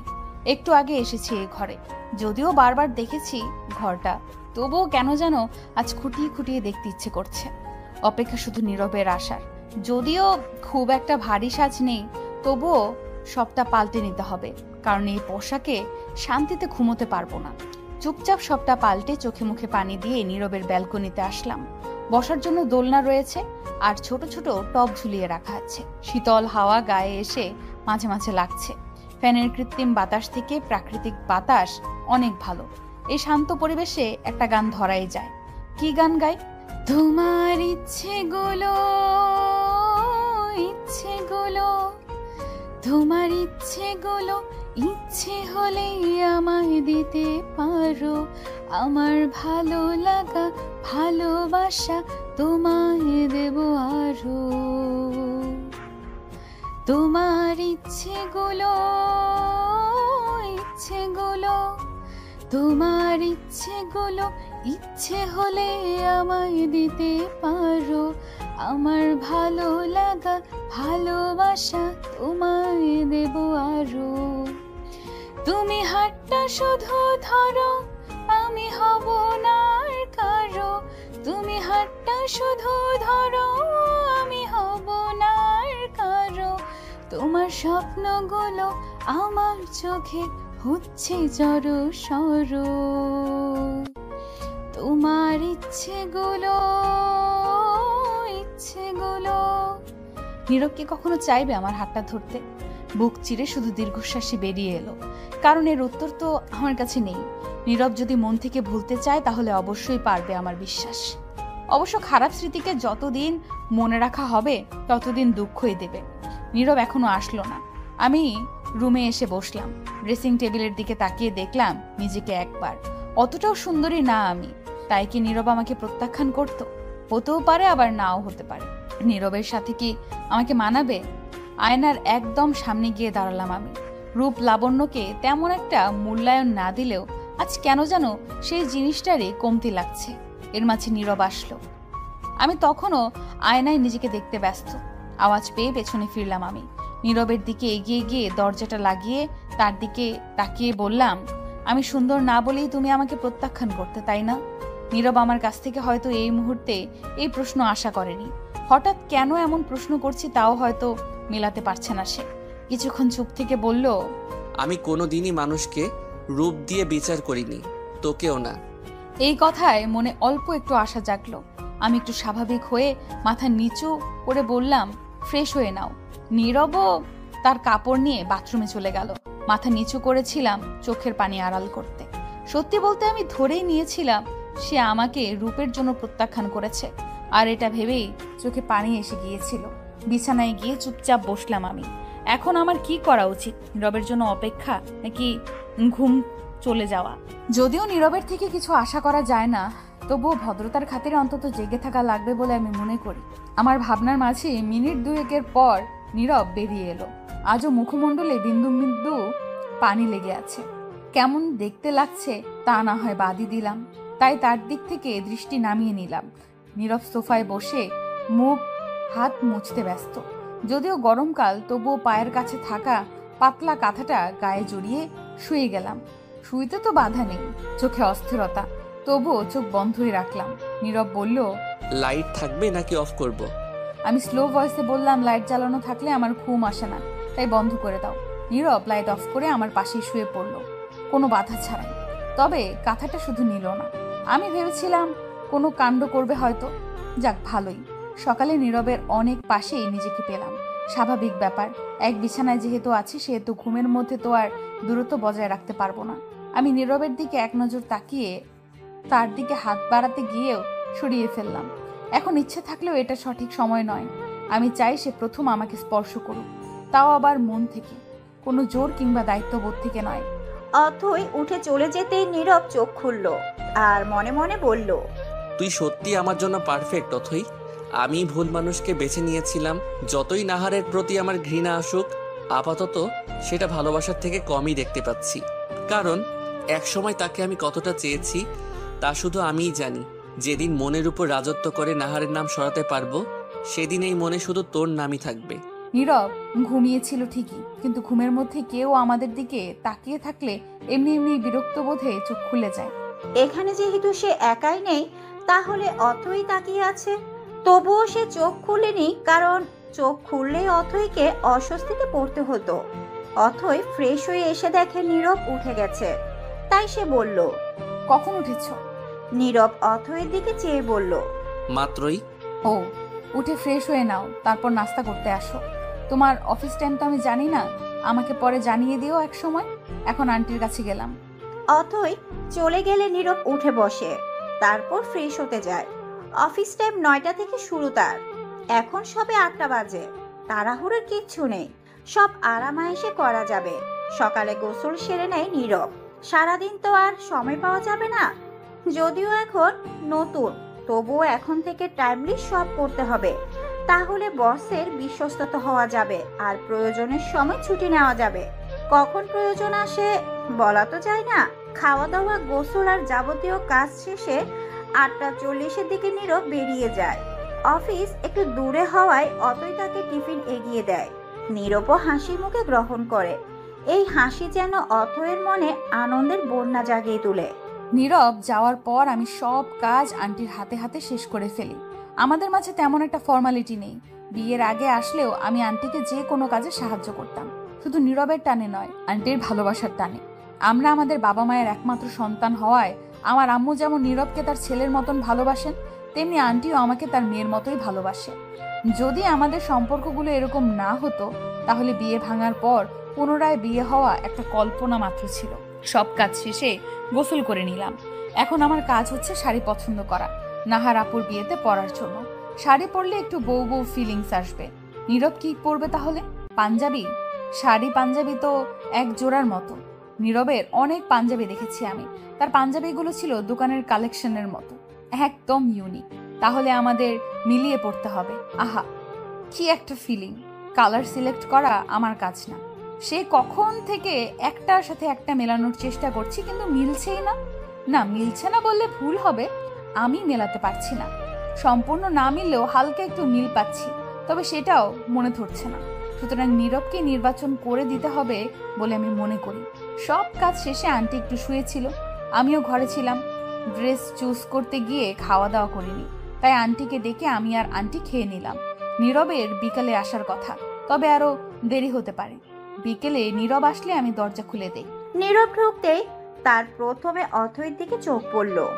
ও অথয়কে চিনতেই পারেনি। পা থেকে মাথা পর্যন্ত একবার দেখে নিল সে, কারণ আজ অথয় শাড়ি পরেছে, মিষ্টি কালারের শাড়ি। কালো সম্ভবত পরেছিল, তবে সেভাবে দেখা হয়নি। দেখবেই বা কিভাবে? চারিদিকে তেমন মানুষ না থাকলেও যে খুব কম মানুষ ছিল তাও না। সেই অবস্থা যদি নতুন বউয়ের দিকে সে তাকিয়ে থাকে তবে নিতান্তই তাকে লজ্জায় পড়তে হতো। আর যাই হোক, মুরব্বীদের সামনে তো আর বউ দেখতে পারবে না। তারপর আবার কাল যখন সে রুমে আসলো তখনও অতই চেঞ্জ করে ফেলেছিল। আবার রুমে আসতেই সব উদ্ভট প্রশ্ন তার মাথা হ্যাং করে দিয়েছিল, তাই তাকে একটু দেখা হয়নি। এভাবে দাঁড়িয়ে থাকতে দেখে অথই নীরবকে উদ্দেশ্য করে বলল, কি হলো, ভেতরে আসো। তা শুনে নীরব ভিতরে এলো। হাত মুখ ধুয়ে বেরিয়ে আসতে অথই বলল, কিছু খাবে এখন? তুই আমাকে যেভাবে খাওয়াচ্ছিস ওভাবে খেতে থাকলে তো বেলুন হয়ে যাব। আমি ভেবে পাচ্ছি না আমি ওকে বেশি খাওয়ালাম কখন। আরে বেশি দূরে থাক, আমি ওকে খাওয়ালামই কখন? আসলামই তো কালকে। আমাকে চুপ থাকতে দেখে নীরব বলল, কি রে চুপ করে গেলি যে? না, ভাবছি তোমাকে কখন খাওয়ালাম। সকালে যে দুপুরের জন্য টিফিন দিলি অতগুলো তো গরু খায় না। তা শুনে আমি বললাম, ও এক বেলাতেই কাতর হয়ে গেলে তা নিজে খেতে পারো না সেটাই বলো, খামোখা গরুর উপর দোষ দিচ্ছ কেন? অপমান করছিস? অপমান করার মতো কিছু বলেছি? নীরব মুখ বাঁকিয়ে আবারও ঘরে চলে গেল। আমি গেলাম আন্টির কাছে। নীরব কিছু নাই খাইতে পারে, আন্টি তো খাইতেই পারে, কিন্তু কেউই কিছু খাইলো না, তাই আমি রুমে চলে আসলাম। নীরব তখন বলল, আম্মু খেয়েছে দুপুরে? তোমার কি মনে হয় না খাইয়ে রাখছি? নীরব বই পড়ছিল তখন একটা। আমার কথা শুনে আমার দিকে চেয়ে বলল, সহজ একটা কথা জিগাইলাম, সহজ করে উত্তর দিতে পারোস না? না, পারি না। যোগরুটে আপনি আগে কে করছে? চুপ করে আমাকে একটু সাহায্য করলে খুশি হতাম। নীরব ব্রু উঁচিয়ে জিজ্ঞেস করলো, কি? আপনার জন্য নীল ড্রেস পছন্দ করছি, কালকে পরবেন? কাল? ও, পড়াই যায়। ঢং এমন মনমরা হয়ে বলছে যেন সব দুঃখ ওনারই। নীরব ব্রু কুচকে কিছু বলতে নিবে, তার আগেই আমি বললাম, হইছে, এখন আপনার প্রেম কত গাঢ় ছিল, কত ভালোবাসা ছিল, ইউনিট টাইম, এগুলো বলতে শুরু করে দিবেন না। এমনিতেই মেজাজ খারাপ বলেই আমি চলে আসলাম। নীরব অথয়ের কথায় হা হয়ে শুনল পুরাটা। যতগুলো কথাও বলছে তার মধ্যে একটা কথাও আমি মনের মধ্যেও আনিনি। এখন আর ও যা ঝাড়লো, বাপরে বাপ, নাহারকে মনে করার টাইমই পাবো না আমি। অবশ্য মনে করতে চাইও না। যতগুলো কথা ঝেড়ে এলাম ততগুলোর একটাও আমার মনের কথা ছিল না, রাগও ছিল না। শুধু এখন উল্টা কোনো রিয়াকশন না দেখায় তাহলেই হবে। সন্ধ্যা তো হয়ে আসলো, ছাদের দরজা লাগিয়ে আসতে হবে, তারপর হয়তো নাস্তা বানাতে হবে।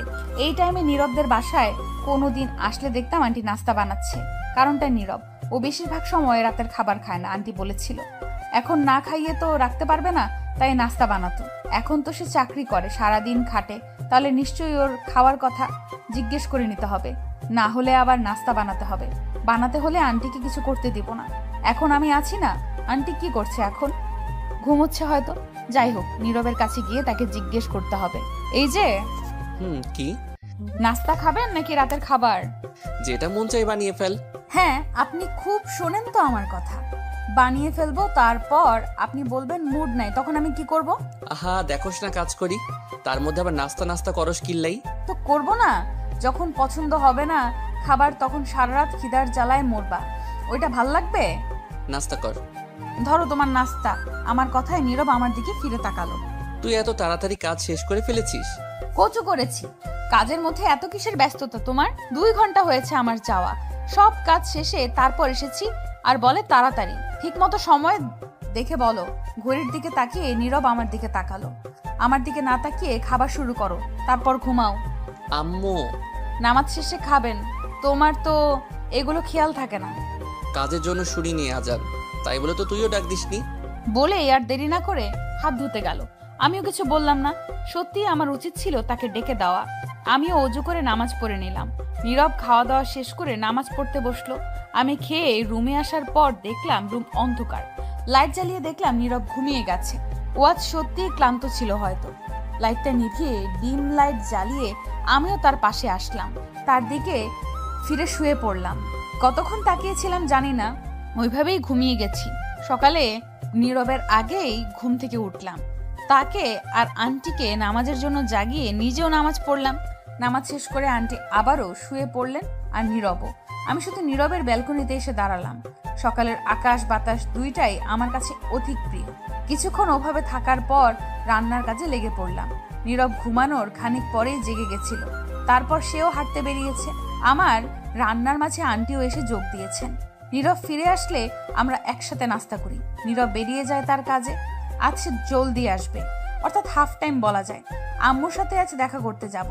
আমার কিছু প্রয়োজনীয় জিনিসপত্র বাসায় আছে, সেগুলো নিতে হবে। আন্টিকে বলে বাড়ির উদ্দেশ্যে রওনা দিলাম। যদিও রাস্তাটা লম্বা নয়, তবুও পথিমধ্যে নাহার আপুর দেখা মিলল। যদিও বিষয়টা কাকতালীয়, আমি তাকে এড়িয়ে যেতে চাইলে সে আমার সামনে এসে দাঁড়ালো। এতে আমার বিরক্তি লাগলেও বুঝলাম সে আমাকে কিছু বলতে চায়। সে আমাকে ভালো মন্দ জিজ্ঞেস করার আগেই বলল, তোমার ভাই কোথায়?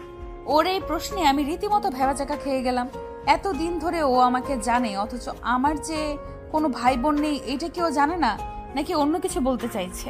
আমি নাহার আপুর দিকে তাকিয়ে বিরক্তি ভাব বজায় রেখেই বললাম, আমার কোন ভাইয়ের কথা বলছেন আপু? আমার তো কোনো ভাই বোন নেই আপু। না নিজের আর না কোনো কাজিন ব্রাদার। আমার যা আছে সব সিস্টার। আমার কথায় নাহার আপু হাসি হাসি মুখে জবাব দিল, কেন? তোমার নীরব ভাই সারাক্ষণ তো তাকেই ভাই ভাই ডাকলো, তাহলে ভাই থাকবে না কেন? নাহার আপুর কথায় অনেক রাগ হলো আমার। নীরবকে ভাই ডাকতাম ঠিক, কিন্তু ভাই মানতাম না। এটা তো ভালো মতোই জানে। আর এখন কি না এই মেয়ে আসে আমার জামাইকে ভাই বানাতে? এর কি লজ্জা নেই? প্রথমে প্রেমের নাটক করে, তারপর আবার নিজের বিয়েতে সে ছেলেকে দাওয়াত দেয়, আবার এখন খোঁজ খবর নিতে আসে। আমি তবুও বললাম, তোমার কি লজ্জা নেই? তুমি কি অবস্থা করেছো তার তা তুমি জানো, এখন আবার তার খোঁজ খবর নিতে আসো কেন? খোঁজ খবর তো নেওয়াই লাগে। তাকে বিশেষভাবে দাওয়াত করেছে কিনা, সে যদি না আসে আমার তো খারাপ লাগবে। আমি মুচকি হেসে বললাম, চিন্তা করো না, সে আসবে আর তোমার জন্য সারপ্রাইজ নিয়ে আসবে। এখন যাই। আচ্ছা, কেমন সারপ্রাইজ? চিন্তার সাথে জবাব দিল নাহার আপু।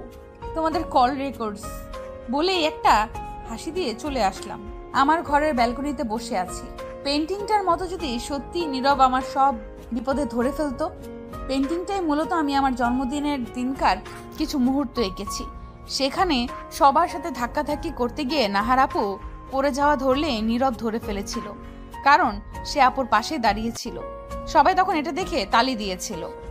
বিষয়টা নীরব নাহার আপুকে ধরেছে তাই বলে নয়, কারণ ওরা যে রিলেশনে আছে সেটা হয়তো আমিই জানতাম। বিষয়টা অনেকটা সিনেম্যাটিক বলে সবাই তালি দিয়েছিল। এখন সেই জায়গায় নাহার আপুকে না আমি নিজেকে আঁকছি। হোক কল্পনায়, তবুও ভালো লাগে। আম্মুর সাথে কিছুক্ষণ কথা বলে দুপুরের দিকে বাসার উদ্দেশ্যে রওনা হলাম। বাসায় এসে গোসল সেরে নীল শাড়ি পরলাম। মেকআপ বরাবরই পছন্দ না আমার। ভেজা চুলগুলোকে হালকা ডিজাইন করলাম। চুড়ি যদিও পছন্দ না তবুও পরলাম। কানের দুলগুলো চেঞ্জ করছিলাম, তখনই মনে হলো পেছনে কে যেন আসলো। আমি পেছন ফিরে দেখলাম নীরব দরজার পাশে এসেছে। এখনো জুতা খোলায় ব্যস্ত সে। আমাকে খেয়াল করেনি হয়তো। আমি গিয়ে তার সামনে দাঁড়ালাম। সেও উপরে তাকিয়েই থ। নীরবের কাছে মনে হচ্ছে তার স্বপ্নে দেখা সেই পরী মনে হয় তার সামনেই এসেছে, যাকে সে কল্পনা করত। আজ সে বাস্তবে দাঁড়িয়ে। নীল শাড়ি, নীল কাচের চুড়ি, খোলা চুল, মুখে কোনো কৃত্রিমতা নেই, যা আছে সবটাই প্রাকৃতিক সৌন্দর্য।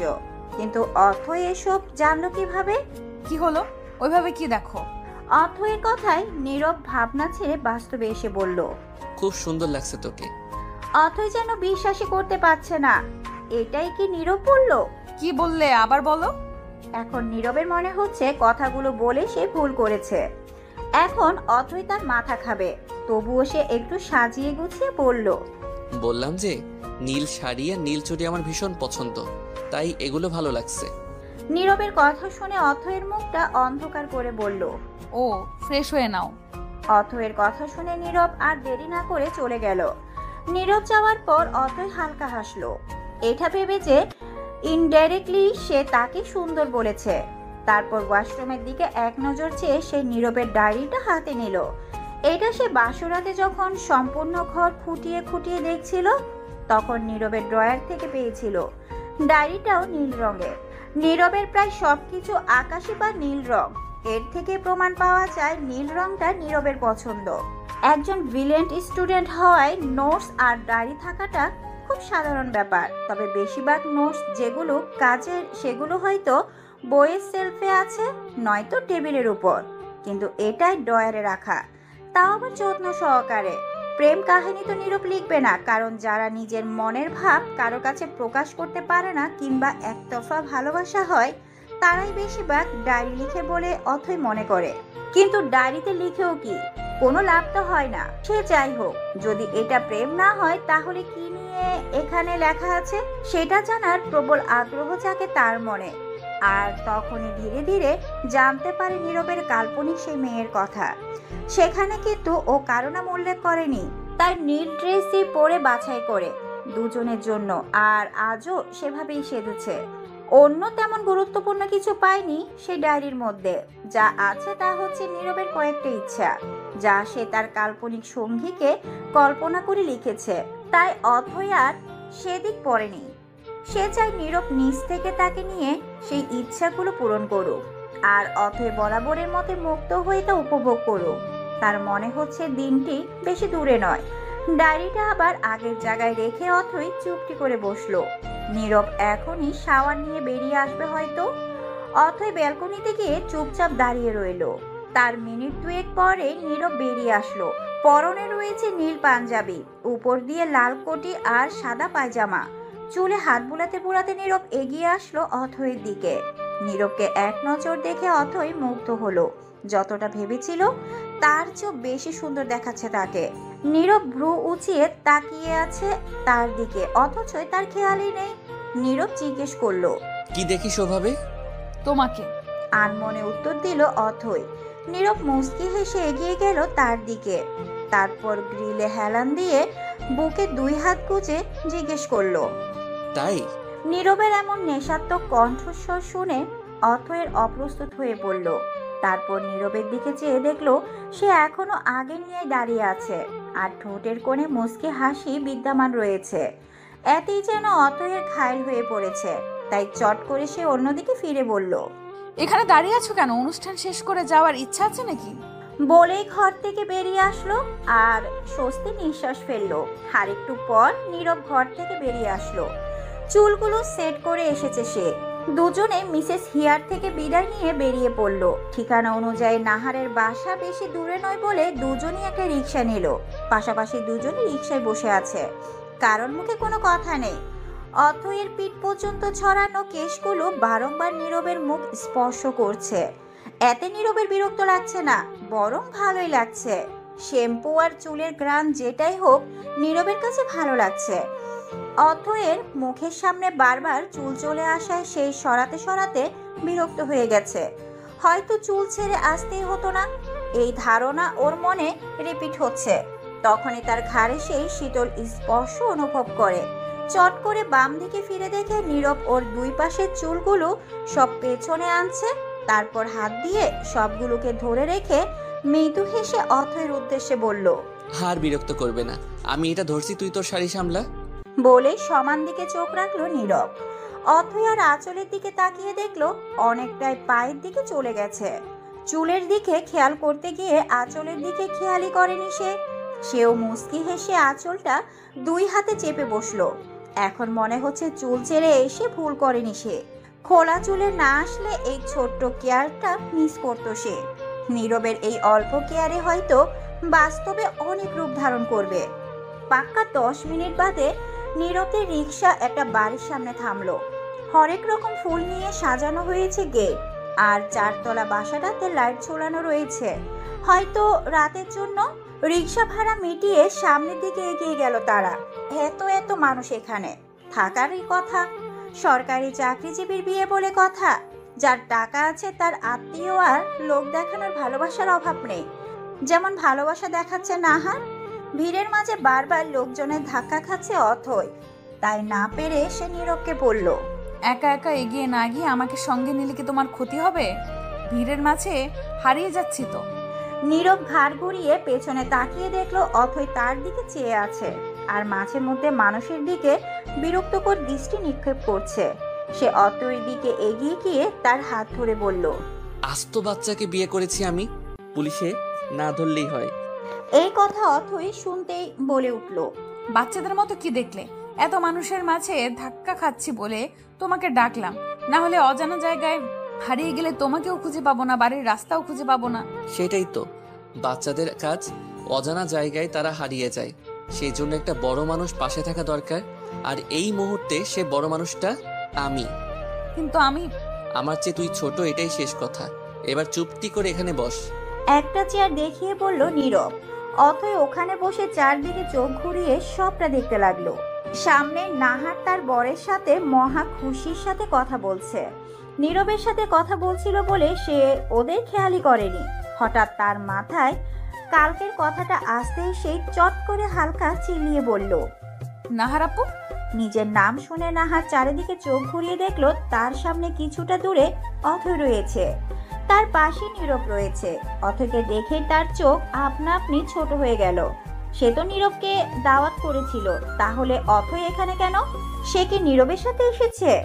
এই প্রশ্ন ভাবা বাদ দিয়ে সে এখন সকালে বলা অথয়ের কথাটা নিয়ে ভাবছে। সত্যি কি নীরবের কাছে তার আর নাহারের বলা কল রেকর্ডিংস আছে? থাকলে তো ভারী চিন্তার বিষয়। ভেবেই নাহারের চোখ মুখে চিন্তার ভাঁজ দেখা দিল।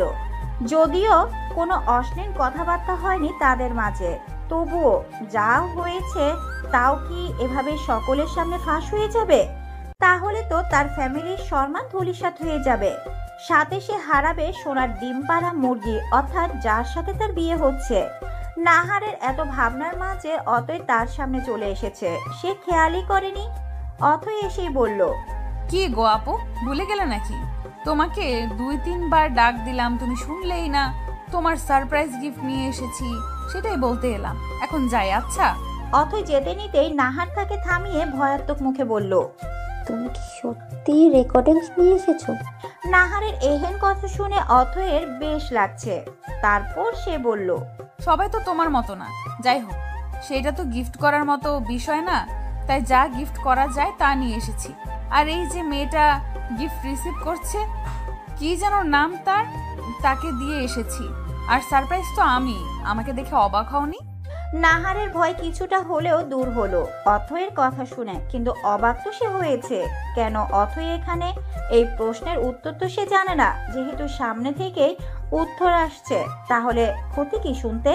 তাই সে বলল, অনেক হয়েছে, সত্যি করে বলো তো তুমি এখানে কেন? অথয় কিছুটা লজ্জাভাব মুখে এনে বলল, জামাই যেখানে থাকবে বউ তো সেখানেই থাকবে, তাই না? এতক্ষণ নাহারের ভ্রু কুঁচকানো থাকলেও মুখে একটা অবাক ভাব এসেছে। আজ যে সে কত অবাক হবে। নাহারের মুখ দিয়ে আপনা আপনি বের হলো, কখন? ধরো 2 দিন হয়েই গেল। বলে আর না দাঁড়িয়ে সে চলে গেল। নাহার ভেবেছিল তার যাওয়ার পর নীরবের হাসি মুখ সব গায়েব হয়ে যাবে, কিন্তু উল্টো সে বিয়ে করে বসে আছে। সে অতয়ের দিকে তাকিয়ে দেখলো সে নীরবের কাছে গিয়ে দাঁড়াতে নীরব ওকে কোনো কারণে বকাঝকা করছে আর অতই হাসছে, অর্থাৎ নীরব ওকে শাসন করছে। এতটা অধিকার বোধ সে নাহারের প্রতিও দেখায়নি। বিষয়টা অজান্তে নাহারের খারাপ লাগলো। এই মুহূর্তে কেন জানি নাহারের এই বিয়ে ছেড়ে ছুড়ে নীরবের কাছে যেতে ইচ্ছে করছে, তবে সেটা সম্ভব না। নাহার দৃষ্টি সরিয়ে তার হবু বরের দিকে তাকালো, তবুও দৃষ্টি বারংবার ওদের দিকেই যাচ্ছে। চেয়েছিল ছ্যাঁকা দিয়ে শান্তিতে বিয়ে করবে, কিন্তু এখন নিজে সে ছ্যাঁকার ব্যথায় অনুভব করছে। এই কিসের এত কথা তোর নাহারের সাথে? হ্যাঁ বললো একটু কথা বলে আসি, আর মহারানী গিয়ে এতক্ষণ পর আসছে। বলি কি এত কথা বলছিলি? ও আল্লাহ, এত চিল্লাচিল্লির কি আছে? নাহার আপুর সাথে এমনি একটু কথা বলতে গেছিলাম। সে বাদ দাও, কখন বাসায় ফিরে যাবে সেটা বলো।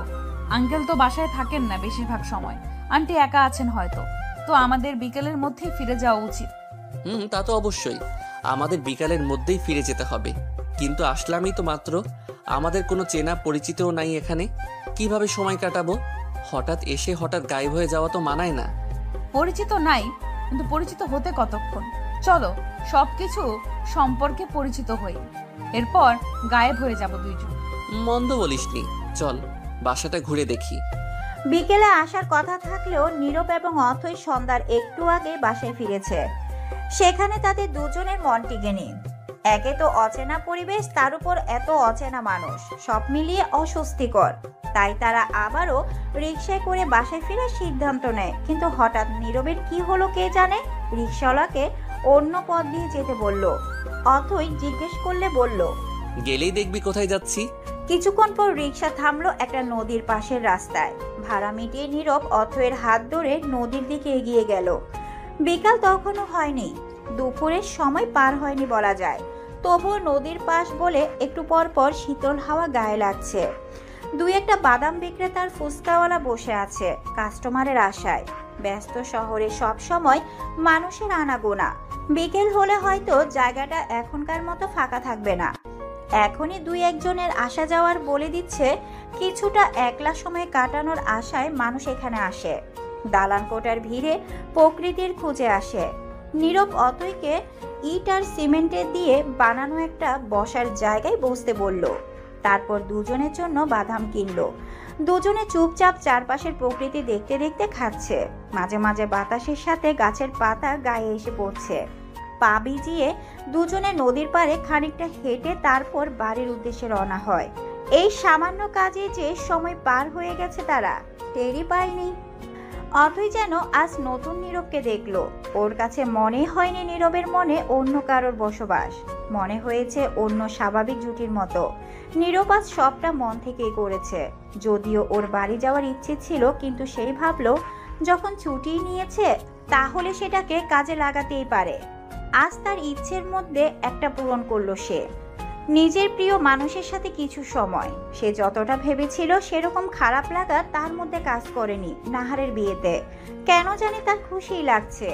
অথয়ের সাথে মুহূর্তটা উপভোগ করে তার অধিক ভালো লাগছে। দুজনে যদিও গোসল করেছিল, কিন্তু এখন আবারও খামে ভিজে গেছে বলে আবারও দুজনেই গোসল করলো। মাগরিবের নামাজ শেষে দুজনে ছাদে আসলো। দুজনের হাতেই চায়ের কাপ।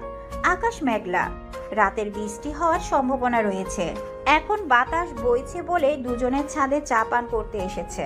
চা শেষে খালি চায়ের কাপ দুটো এক পাশে রেখে নীরব অথয়ের দিকে তাকিয়ে বলল, তোর কখনো খারাপ লাগে না? অথয় নীরবের দিকে তাকিয়েছিল।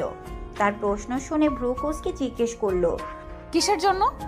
এই যে তোর বিয়ে করা বর অন্য একটা মেয়েকে ভালোবাসে, তোকে না? আজ বাসে না, একদিন তো বাসবে। যদি সে একদিন না আসে?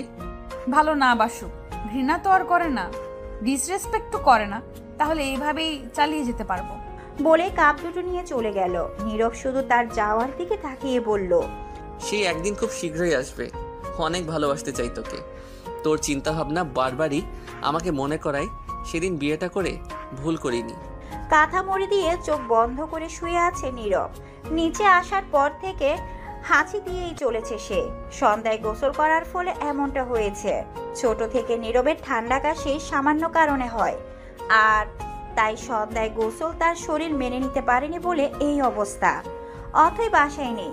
সন্ধ্যার পর তার বাসা থেকে ফোন এসেছিল, তার আম্মু খুব অসুস্থ, সেবা করার মতো কেউ নেই, চোখ খোলাও রাখতে পারছে না তিনি। কয়েকদিন ধরে কেমন খাওয়া দাওয়া কমিয়ে দিয়েছিলেন, আর তার ফলস্বরূপ তিনি অসুস্থ হয়ে গেছেন। নীরবে গিয়ে অথৈকে রেখে এসেছে। তখনও দুই একবার হাসি দিয়েছিল সে। অথৈ বলেছিল যাওয়ার সময় ওষুধ নিয়ে যেন সে বাসায় ফিরে, কিন্তু অতিরিক্ত বীরত্ব দেখাতে গিয়ে সে বলেছিল অল্প একটু ঠান্ডা লেগেছে, সেরে যাবে, তার জন্য আবার ওষুধ লাগবে কেন? কিন্তু সবার শরীর যে একই রকম হয় না। কিছু মানুষ অল্পই অসুস্থ হলেও তাদের অবস্থা খারাপ হয়ে যায়, বেশি হয়ে যায়। নীরব তাদেরই একজন। মিসেস হিয়া তাকে ওষুধ দিয়েছেন, সে ঘুমিয়ে আছে এখন। আশা করা যায় একদম সকালে ঘুম ভাঙবে।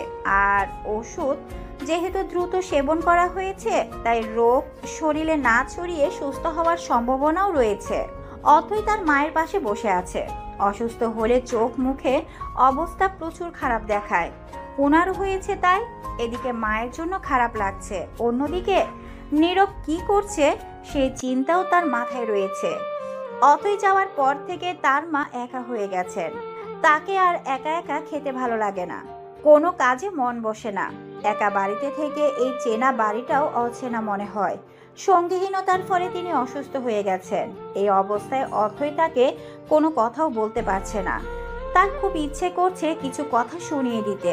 সব সময় শুধু তাকে বলতো সময়ের কাজ সময়ে করবি, নিজের যত্ন নিবি। আর আজ নিজের শরীরের প্রতি কোনো যত্ন নাই। চোখ বন্ধ করে শুয়ে আছেন তিনি। অথৈর ফোনটা নিয়ে উঠে আসলো। লাইট নেভাতে গিয়েও নেভালো না। নীরবকে ফোন করলো, তবে আন্টি রিসিভ করলেন। নীরবের অসুস্থতার খবরও দিলেন। অথৈ জানিয়ে দিল সে 2-1 দিন এখানে থাকবে, কারণ তার আম্মু অনেকটা সুস্থ। তার আব্বু কাল আসবে, তিনি আউট অফ টাউন। কথা বলে ফোন রেখে দিলাম আমি। এদিকে আম্মু অসুস্থ, ওইদিকে নীরব।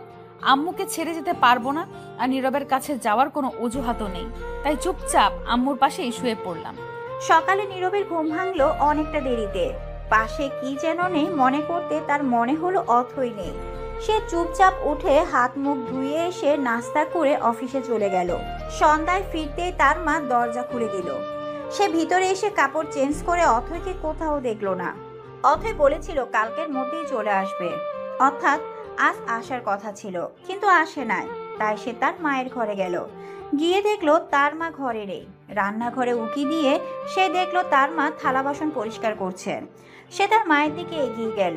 যদিও সহজ একটা কথা, তবুও কিভাবে বলবে সে ভেবে পাচ্ছে না, তাই চুপচাপ থাকলো। তার মা তাকে উৎকুশ করতে দেখেই বললেন, কিছু বললে বলে ফেল। অথই আসে নাই আম্মু? মিসেস হিয়া একবার নীরবের দিকে তাকিয়ে আবার থালা বাসন ধোয়ায় মনোযোগ দিয়ে বললেন, কাল রাতে ফোন করেছিল, তোর আন্টি খুব অসুস্থ, তাই অথই চাইলেও আসতে পারবে না। ফোন করে জানিয়েছিল 2-1 দিন থাকবে। তুই ঘুমিয়ে গেছিলি বলে আমি ধরেছিলাম। চাইলে দেখে আসতে পারিস, আর চাইলে কি আমাদের দেখে আসা উচিত। নীরব কিছু না ভেবেই বলল।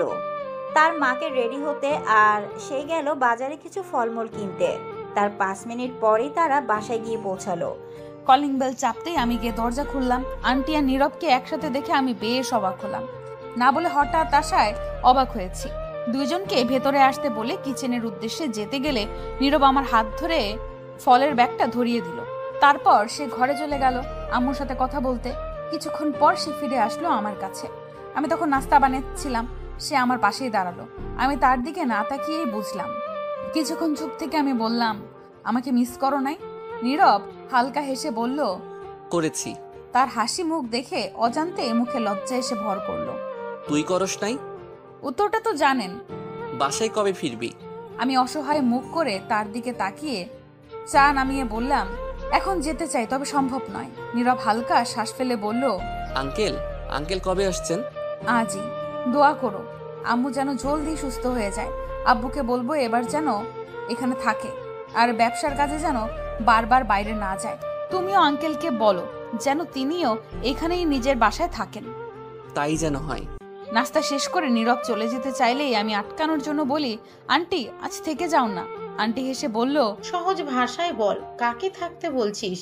আমি লজ্জায় মাথা নিচু করে ফেললাম। আম্মু চোখ বন্ধ করে আছেন। অসুস্থতার জন্য শরীর দুর্বল হওয়ায় একটু পর পর ঘুমিয়ে যান, এখনো তাই। নয়তো আরো লজ্জা পেতে হতো। আন্টি বলল, আমাকে বাসায় দিয়ে আয়, তারপর ফিরে আয় আবার। আমি আর নীরব একসাথে না বলে উঠলাম, কারণ আমরা দুজনেই নারাজ। আন্টি একা থাকবেন এটা তো মানা যায় না। তাই বললাম, আন্টি তুমি আম্মুর পাশে শুয়ে যাও, একা যেও না প্লিজ। নীরবও আমার সাথে সহমত প্রকাশ করলো, আর আন্টিও আর না করলেন না। রাতের খাবার শেষ করে আন্টি আর আম্মুকে বিছানা ঠিক করে দিয়ে সব গুছিয়ে আমি রুমে ফিরলাম।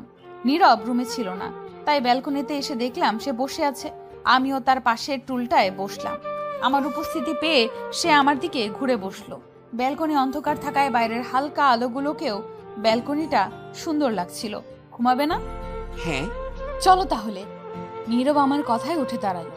আমিও তার পেছন হাঁটতে গেলাম, কিন্তু হঠাৎই সে দাঁড়িয়ে গেল আর তার সাথে আমিও দাঁড়িয়ে গেলাম। হঠাৎই সে ব্যালকনির লাইট জ্বালিয়ে দিল।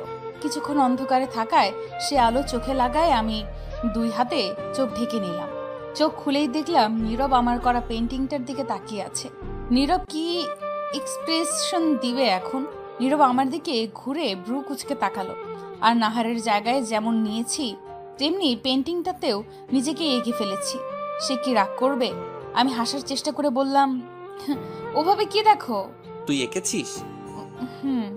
তার দিকে একবারও তাকাচ্ছি না আমি, একবার এই দিকে আবার ওই দিকে তাকাচ্ছি। তা দেখে সে ফিক করে হেসে উঠল। তা দেখে আমি বললাম, হাসো কেন? আমি আমার বেনুনি করা চুলের মাঝেও কয়েকটা অবাধ্য চুল কানের পাশে ছুঁয়েছিল। নীরব সেগুলোকে হাত দিয়ে কানের পাশে গুজে দিল। তার স্পর্শে খানিকটা কেঁপে উঠলাম আমি, তবুও বুঝে ওঠার চেষ্টা করছিলাম সে কি করছে। হুট করে সে ব্যালকনির লাইট অফ করে দিল। আমি তা দেখে বললাম, আরে লাইট অফ করতে? পুরো কথা শেষ করার আগেই সে আমার মাথার পেছনে এক হাত দিয়ে তার কাছে টেনে নিয়ে ঠোঁটে ঠোঁট মিলিয়ে দিল। তার স্পর্শে পুরো স্তব্ধ হয়ে গেলাম আমি। তারপর সে আমাকে কোলে তুলে নিয়ে রুমে নিয়ে গেল। তারপর শুয়ে দিয়ে বলল, লাইট অফই থাকবে এখন। সকালে নীরব আর আন্টি নাস্তা করে বিদায় নিল। আমি সামনে যাইনি একবার। নাস্তা দেওয়ার সময় শুধু ছিলাম। তারপর সারাটা দিন শুধু এই ভাবনাতেই গেল যে নীরব হঠাৎ কাছে কেন আসলো আমার। এমনটা না যে আমি খুশি হইনি, কিন্তু নীরবও কি খুশি হয়েছে, নাকি আমার প্রতি অবিচার হচ্ছে ভেবে কাছে এসেছে? শুধু এই কারণেই ভাবাচ্ছে আমাকে। সন্ধ্যায় হঠাৎ নীরব ফোন দিল।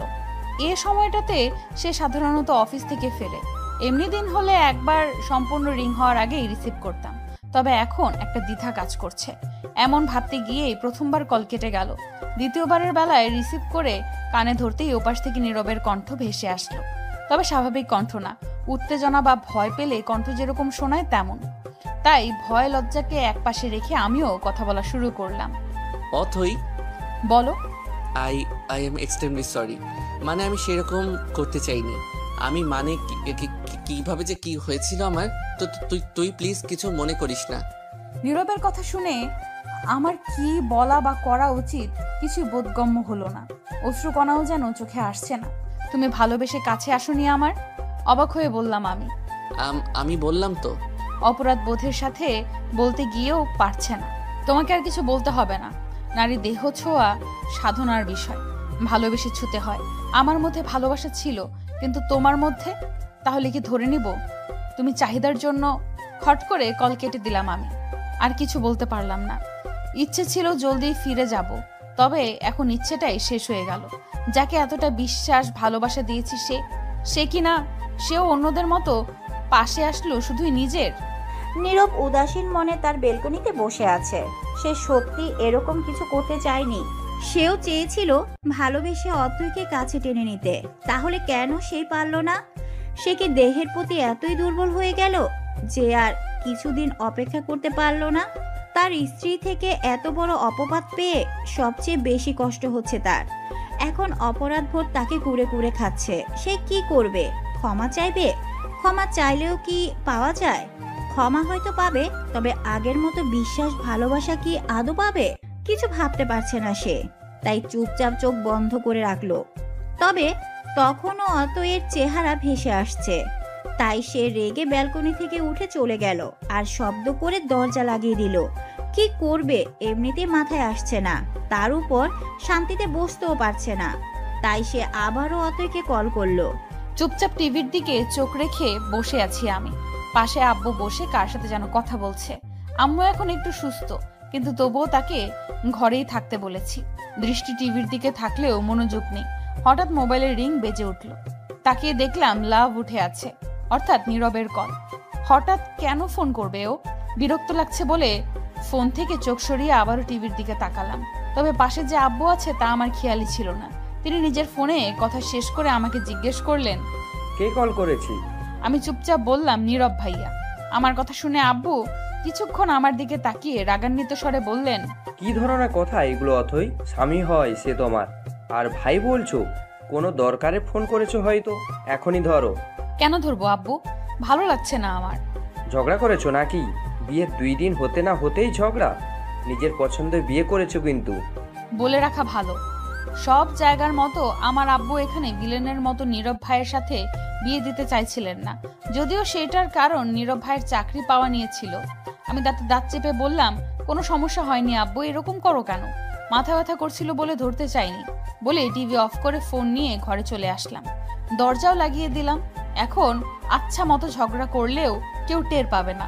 এইদিকে আমার যাওয়ার পর আব্বু হালকা হাসলেন। আমার স্বভাব চরিত্র তিনি ভালোই জানেন। এখন হয়তো রাগ করছি, তবে সেটা বেশিক্ষণ থাকবে না। আব্বু ঘুমাতে চলে গেলেন। হ্যালো অথই, এত সময় লাগে? কিসের সময়? আপনি ফোন দিছেন কেন সেটা আগে বলেন।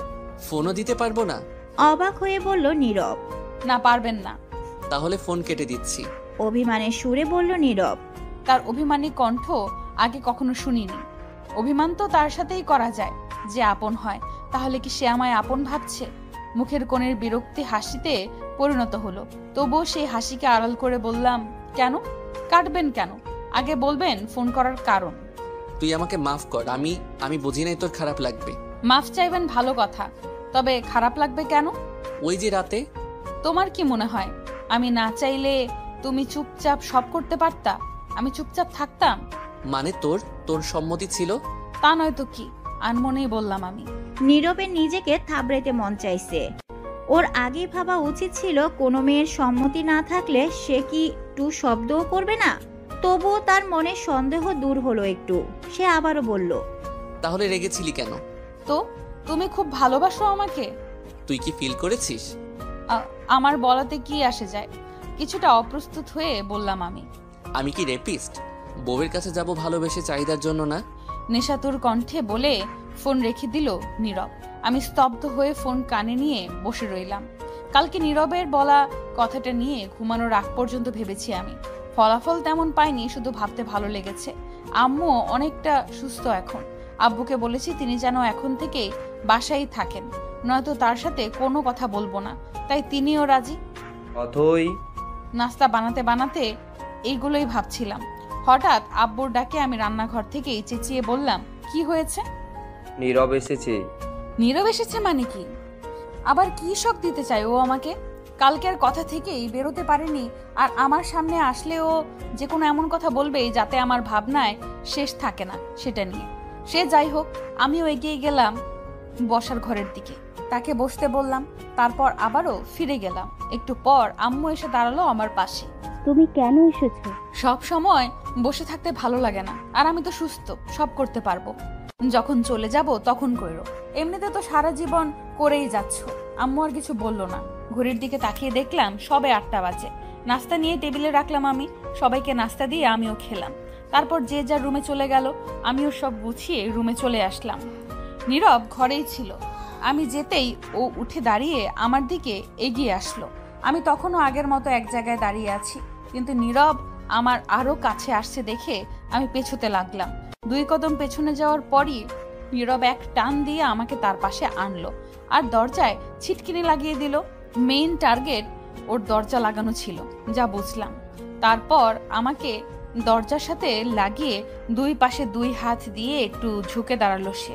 তার হুটহাট আচরণে হতবাক হয়ে যাই আমি। নিচের দিকে তাকিয়ে দাঁড়িয়ে আছি আমি।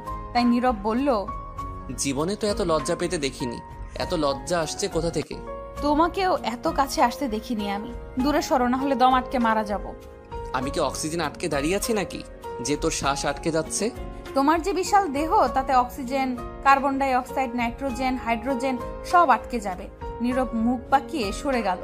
আমি যেন স্বস্তির নিঃশ্বাস ফেললাম। বললে না তো সকাল সকাল কেন এসেছিলে? এসে তোর খুব ক্ষতি করেছি? সোজা উত্তর দিতে পারো না? তোর থেকেই দেওয়া শিখেছি। আচ্ছা, বলতে হবে না। বলতেছি। বাসায় মন বসছিল না, তাই আম্মুকে বলেছি আমার অফিস জলদি যেতে হবে আজ, তাই জলদি বেরোচ্ছি। আমি হা হয়ে তার কথা শুনলাম। তারপর বললাম, এত মিথ্যা কবে থেকে বলতে শিখলে? একটু মিথ্যা বলতে হয়। যাও সরো, তোমার অফিস নেই? নীরব ঘড়ির দিকে এক নজর চেয়ে বলল, হ্যাঁ অবশ্যই আছে, তোর জন্য দেখি আমার অফিস ও টাইম মতো যাওয়া হবে না। আমি ব্রু কুচকে বললাম, আমি ধরে রেখেছি নাকি? মানা করছি আমি, ধর।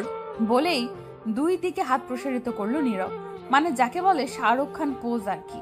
তার কথা শুনে আমি উল্টো দিকে ঘুরে বিড়বিড় করে বললাম, এর সাথে কথা বললেই লজ্জা পেতে হবে। নীরব ততক্ষণে আমার পেছনে এসে টাইট করে জড়িয়ে ধরে টুপ করে ডান গালে একটা চুমু খেয়ে চলে যেতে যেতে বলল, সন্ধ্যায় নিতে আসবো, রেডি থাকিস। আমি শুধু কান দিয়ে শুনলাম, কিন্তু বলতে পারলাম না কিছুই। অথচ তাকে বলা উচিত ছিল সাবধানে যেও, আমি রেডি থাকবো, কিন্তু কিছুই বলতে পারলাম না। খাম্বার মতো কিছুক্ষণ দাঁড়িয়ে থাকার পর রুম থেকে বেরিয়ে এলাম আমি। ততক্ষণে নীরব বেরিয়ে চলে যাওয়ার 2-4 মিনিট পার হয়েছে। দরজাটা লাগিয়ে রুমে আসলাম আমি। সন্ধ্যায় নীরব নিতে আসলে আব্বু আম্মুর কাছ থেকে বিদায় নিয়ে বেরিয়ে আসলাম আমরা। সন্ধ্যা হওয়ায় আকাশের আলো নিভতে শুরু করলেও কৃত্রিক আলোয় শহর ঝলমল করছে। কখনো কোনো ল্যাম্পপোস্ট, কোনো দোকান কিংবা কোনো গলির আলো, এইভাবেই শত আলোয় শহর আলোকিত। বাড়িতে এসেই ফ্রেশ হয়ে নিল নীরব। আমিও আন্টির খোঁজ খবর নিয়ে রুমে আসলাম। তার একটু পর নীরব আসলো। এই সময়টা আমার কোনো কাজ থাকে না বলেই ফোন স্ক্রল করি, আজও সেটাই।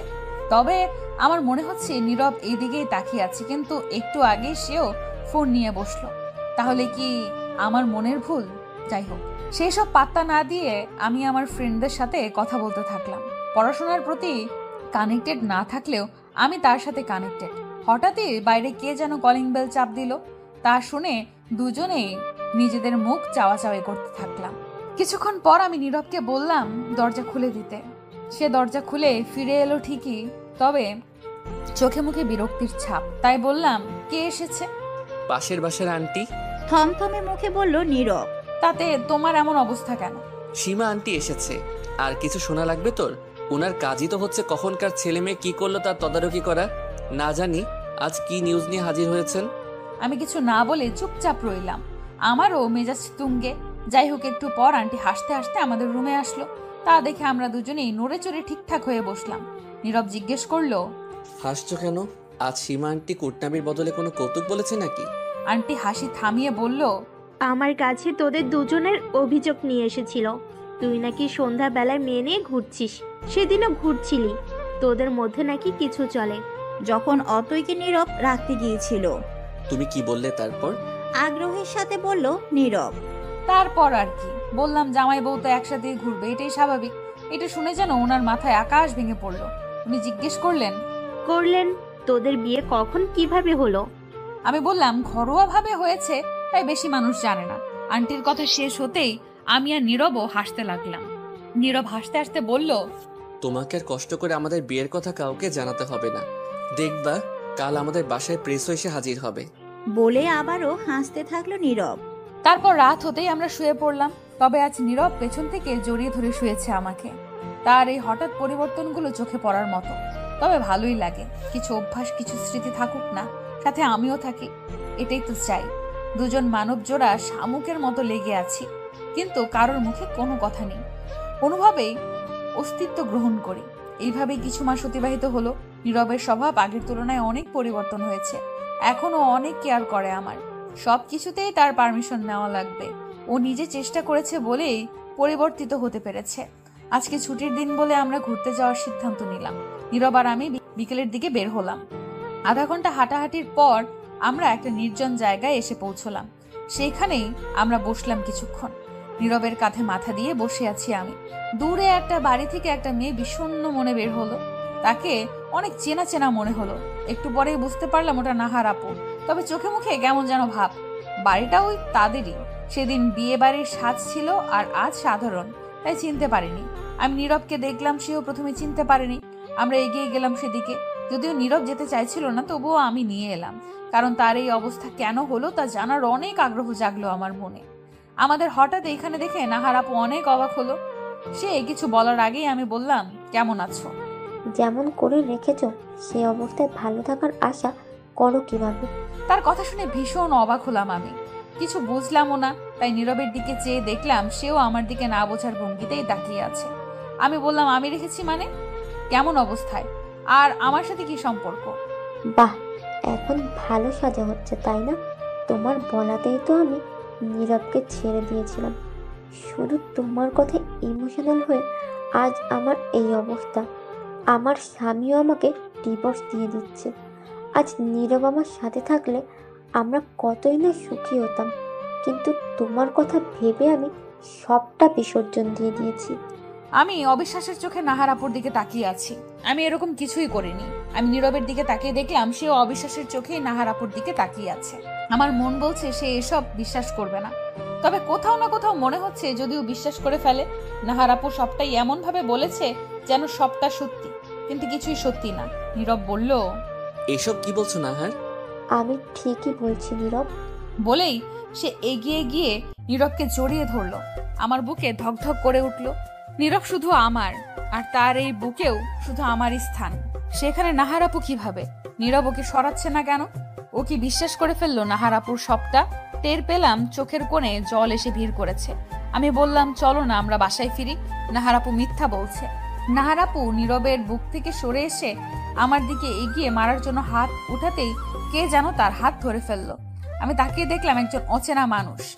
সে নাহার আপুর হাতটা ঝটকা মেরে সরিয়ে দিয়ে বলল, আর কত সংসার ভাঙবে তুমি? তার কথায় নাহার আপু দ্বিতীয় কোনো প্রশ্ন উত্তর করলো না। ততক্ষণে নীরবও আমার কাছে এসে দাঁড়িয়েছে। সে আমার মাথাটা তার বুকে চেপে ধরে এক হাতে আমাকে জড়িয়ে ধরলো। তারপর আমার উদ্দেশ্যে বলল, চলো বাসায় ফিরে যাই। আমরা অগ্রসর হতেই পিছন থেকে সেই ব্যক্তিটি বলে উঠলেন, সত্যটা শুনবেন না? আমি আর নীরব থেমে পেছন ফিরে ব্যক্তিটির দিকে তাকালাম। আমরা পরস্পরের মুখ চাওয়াচাওয়ি করছি। তখনও ব্যক্তিটি আমাদের অবস্থা বুঝতে পেরে এগিয়ে এসে নীরবের উদ্দেশ্যে বলল, আপনার পরিচয় হয়তো নীরব।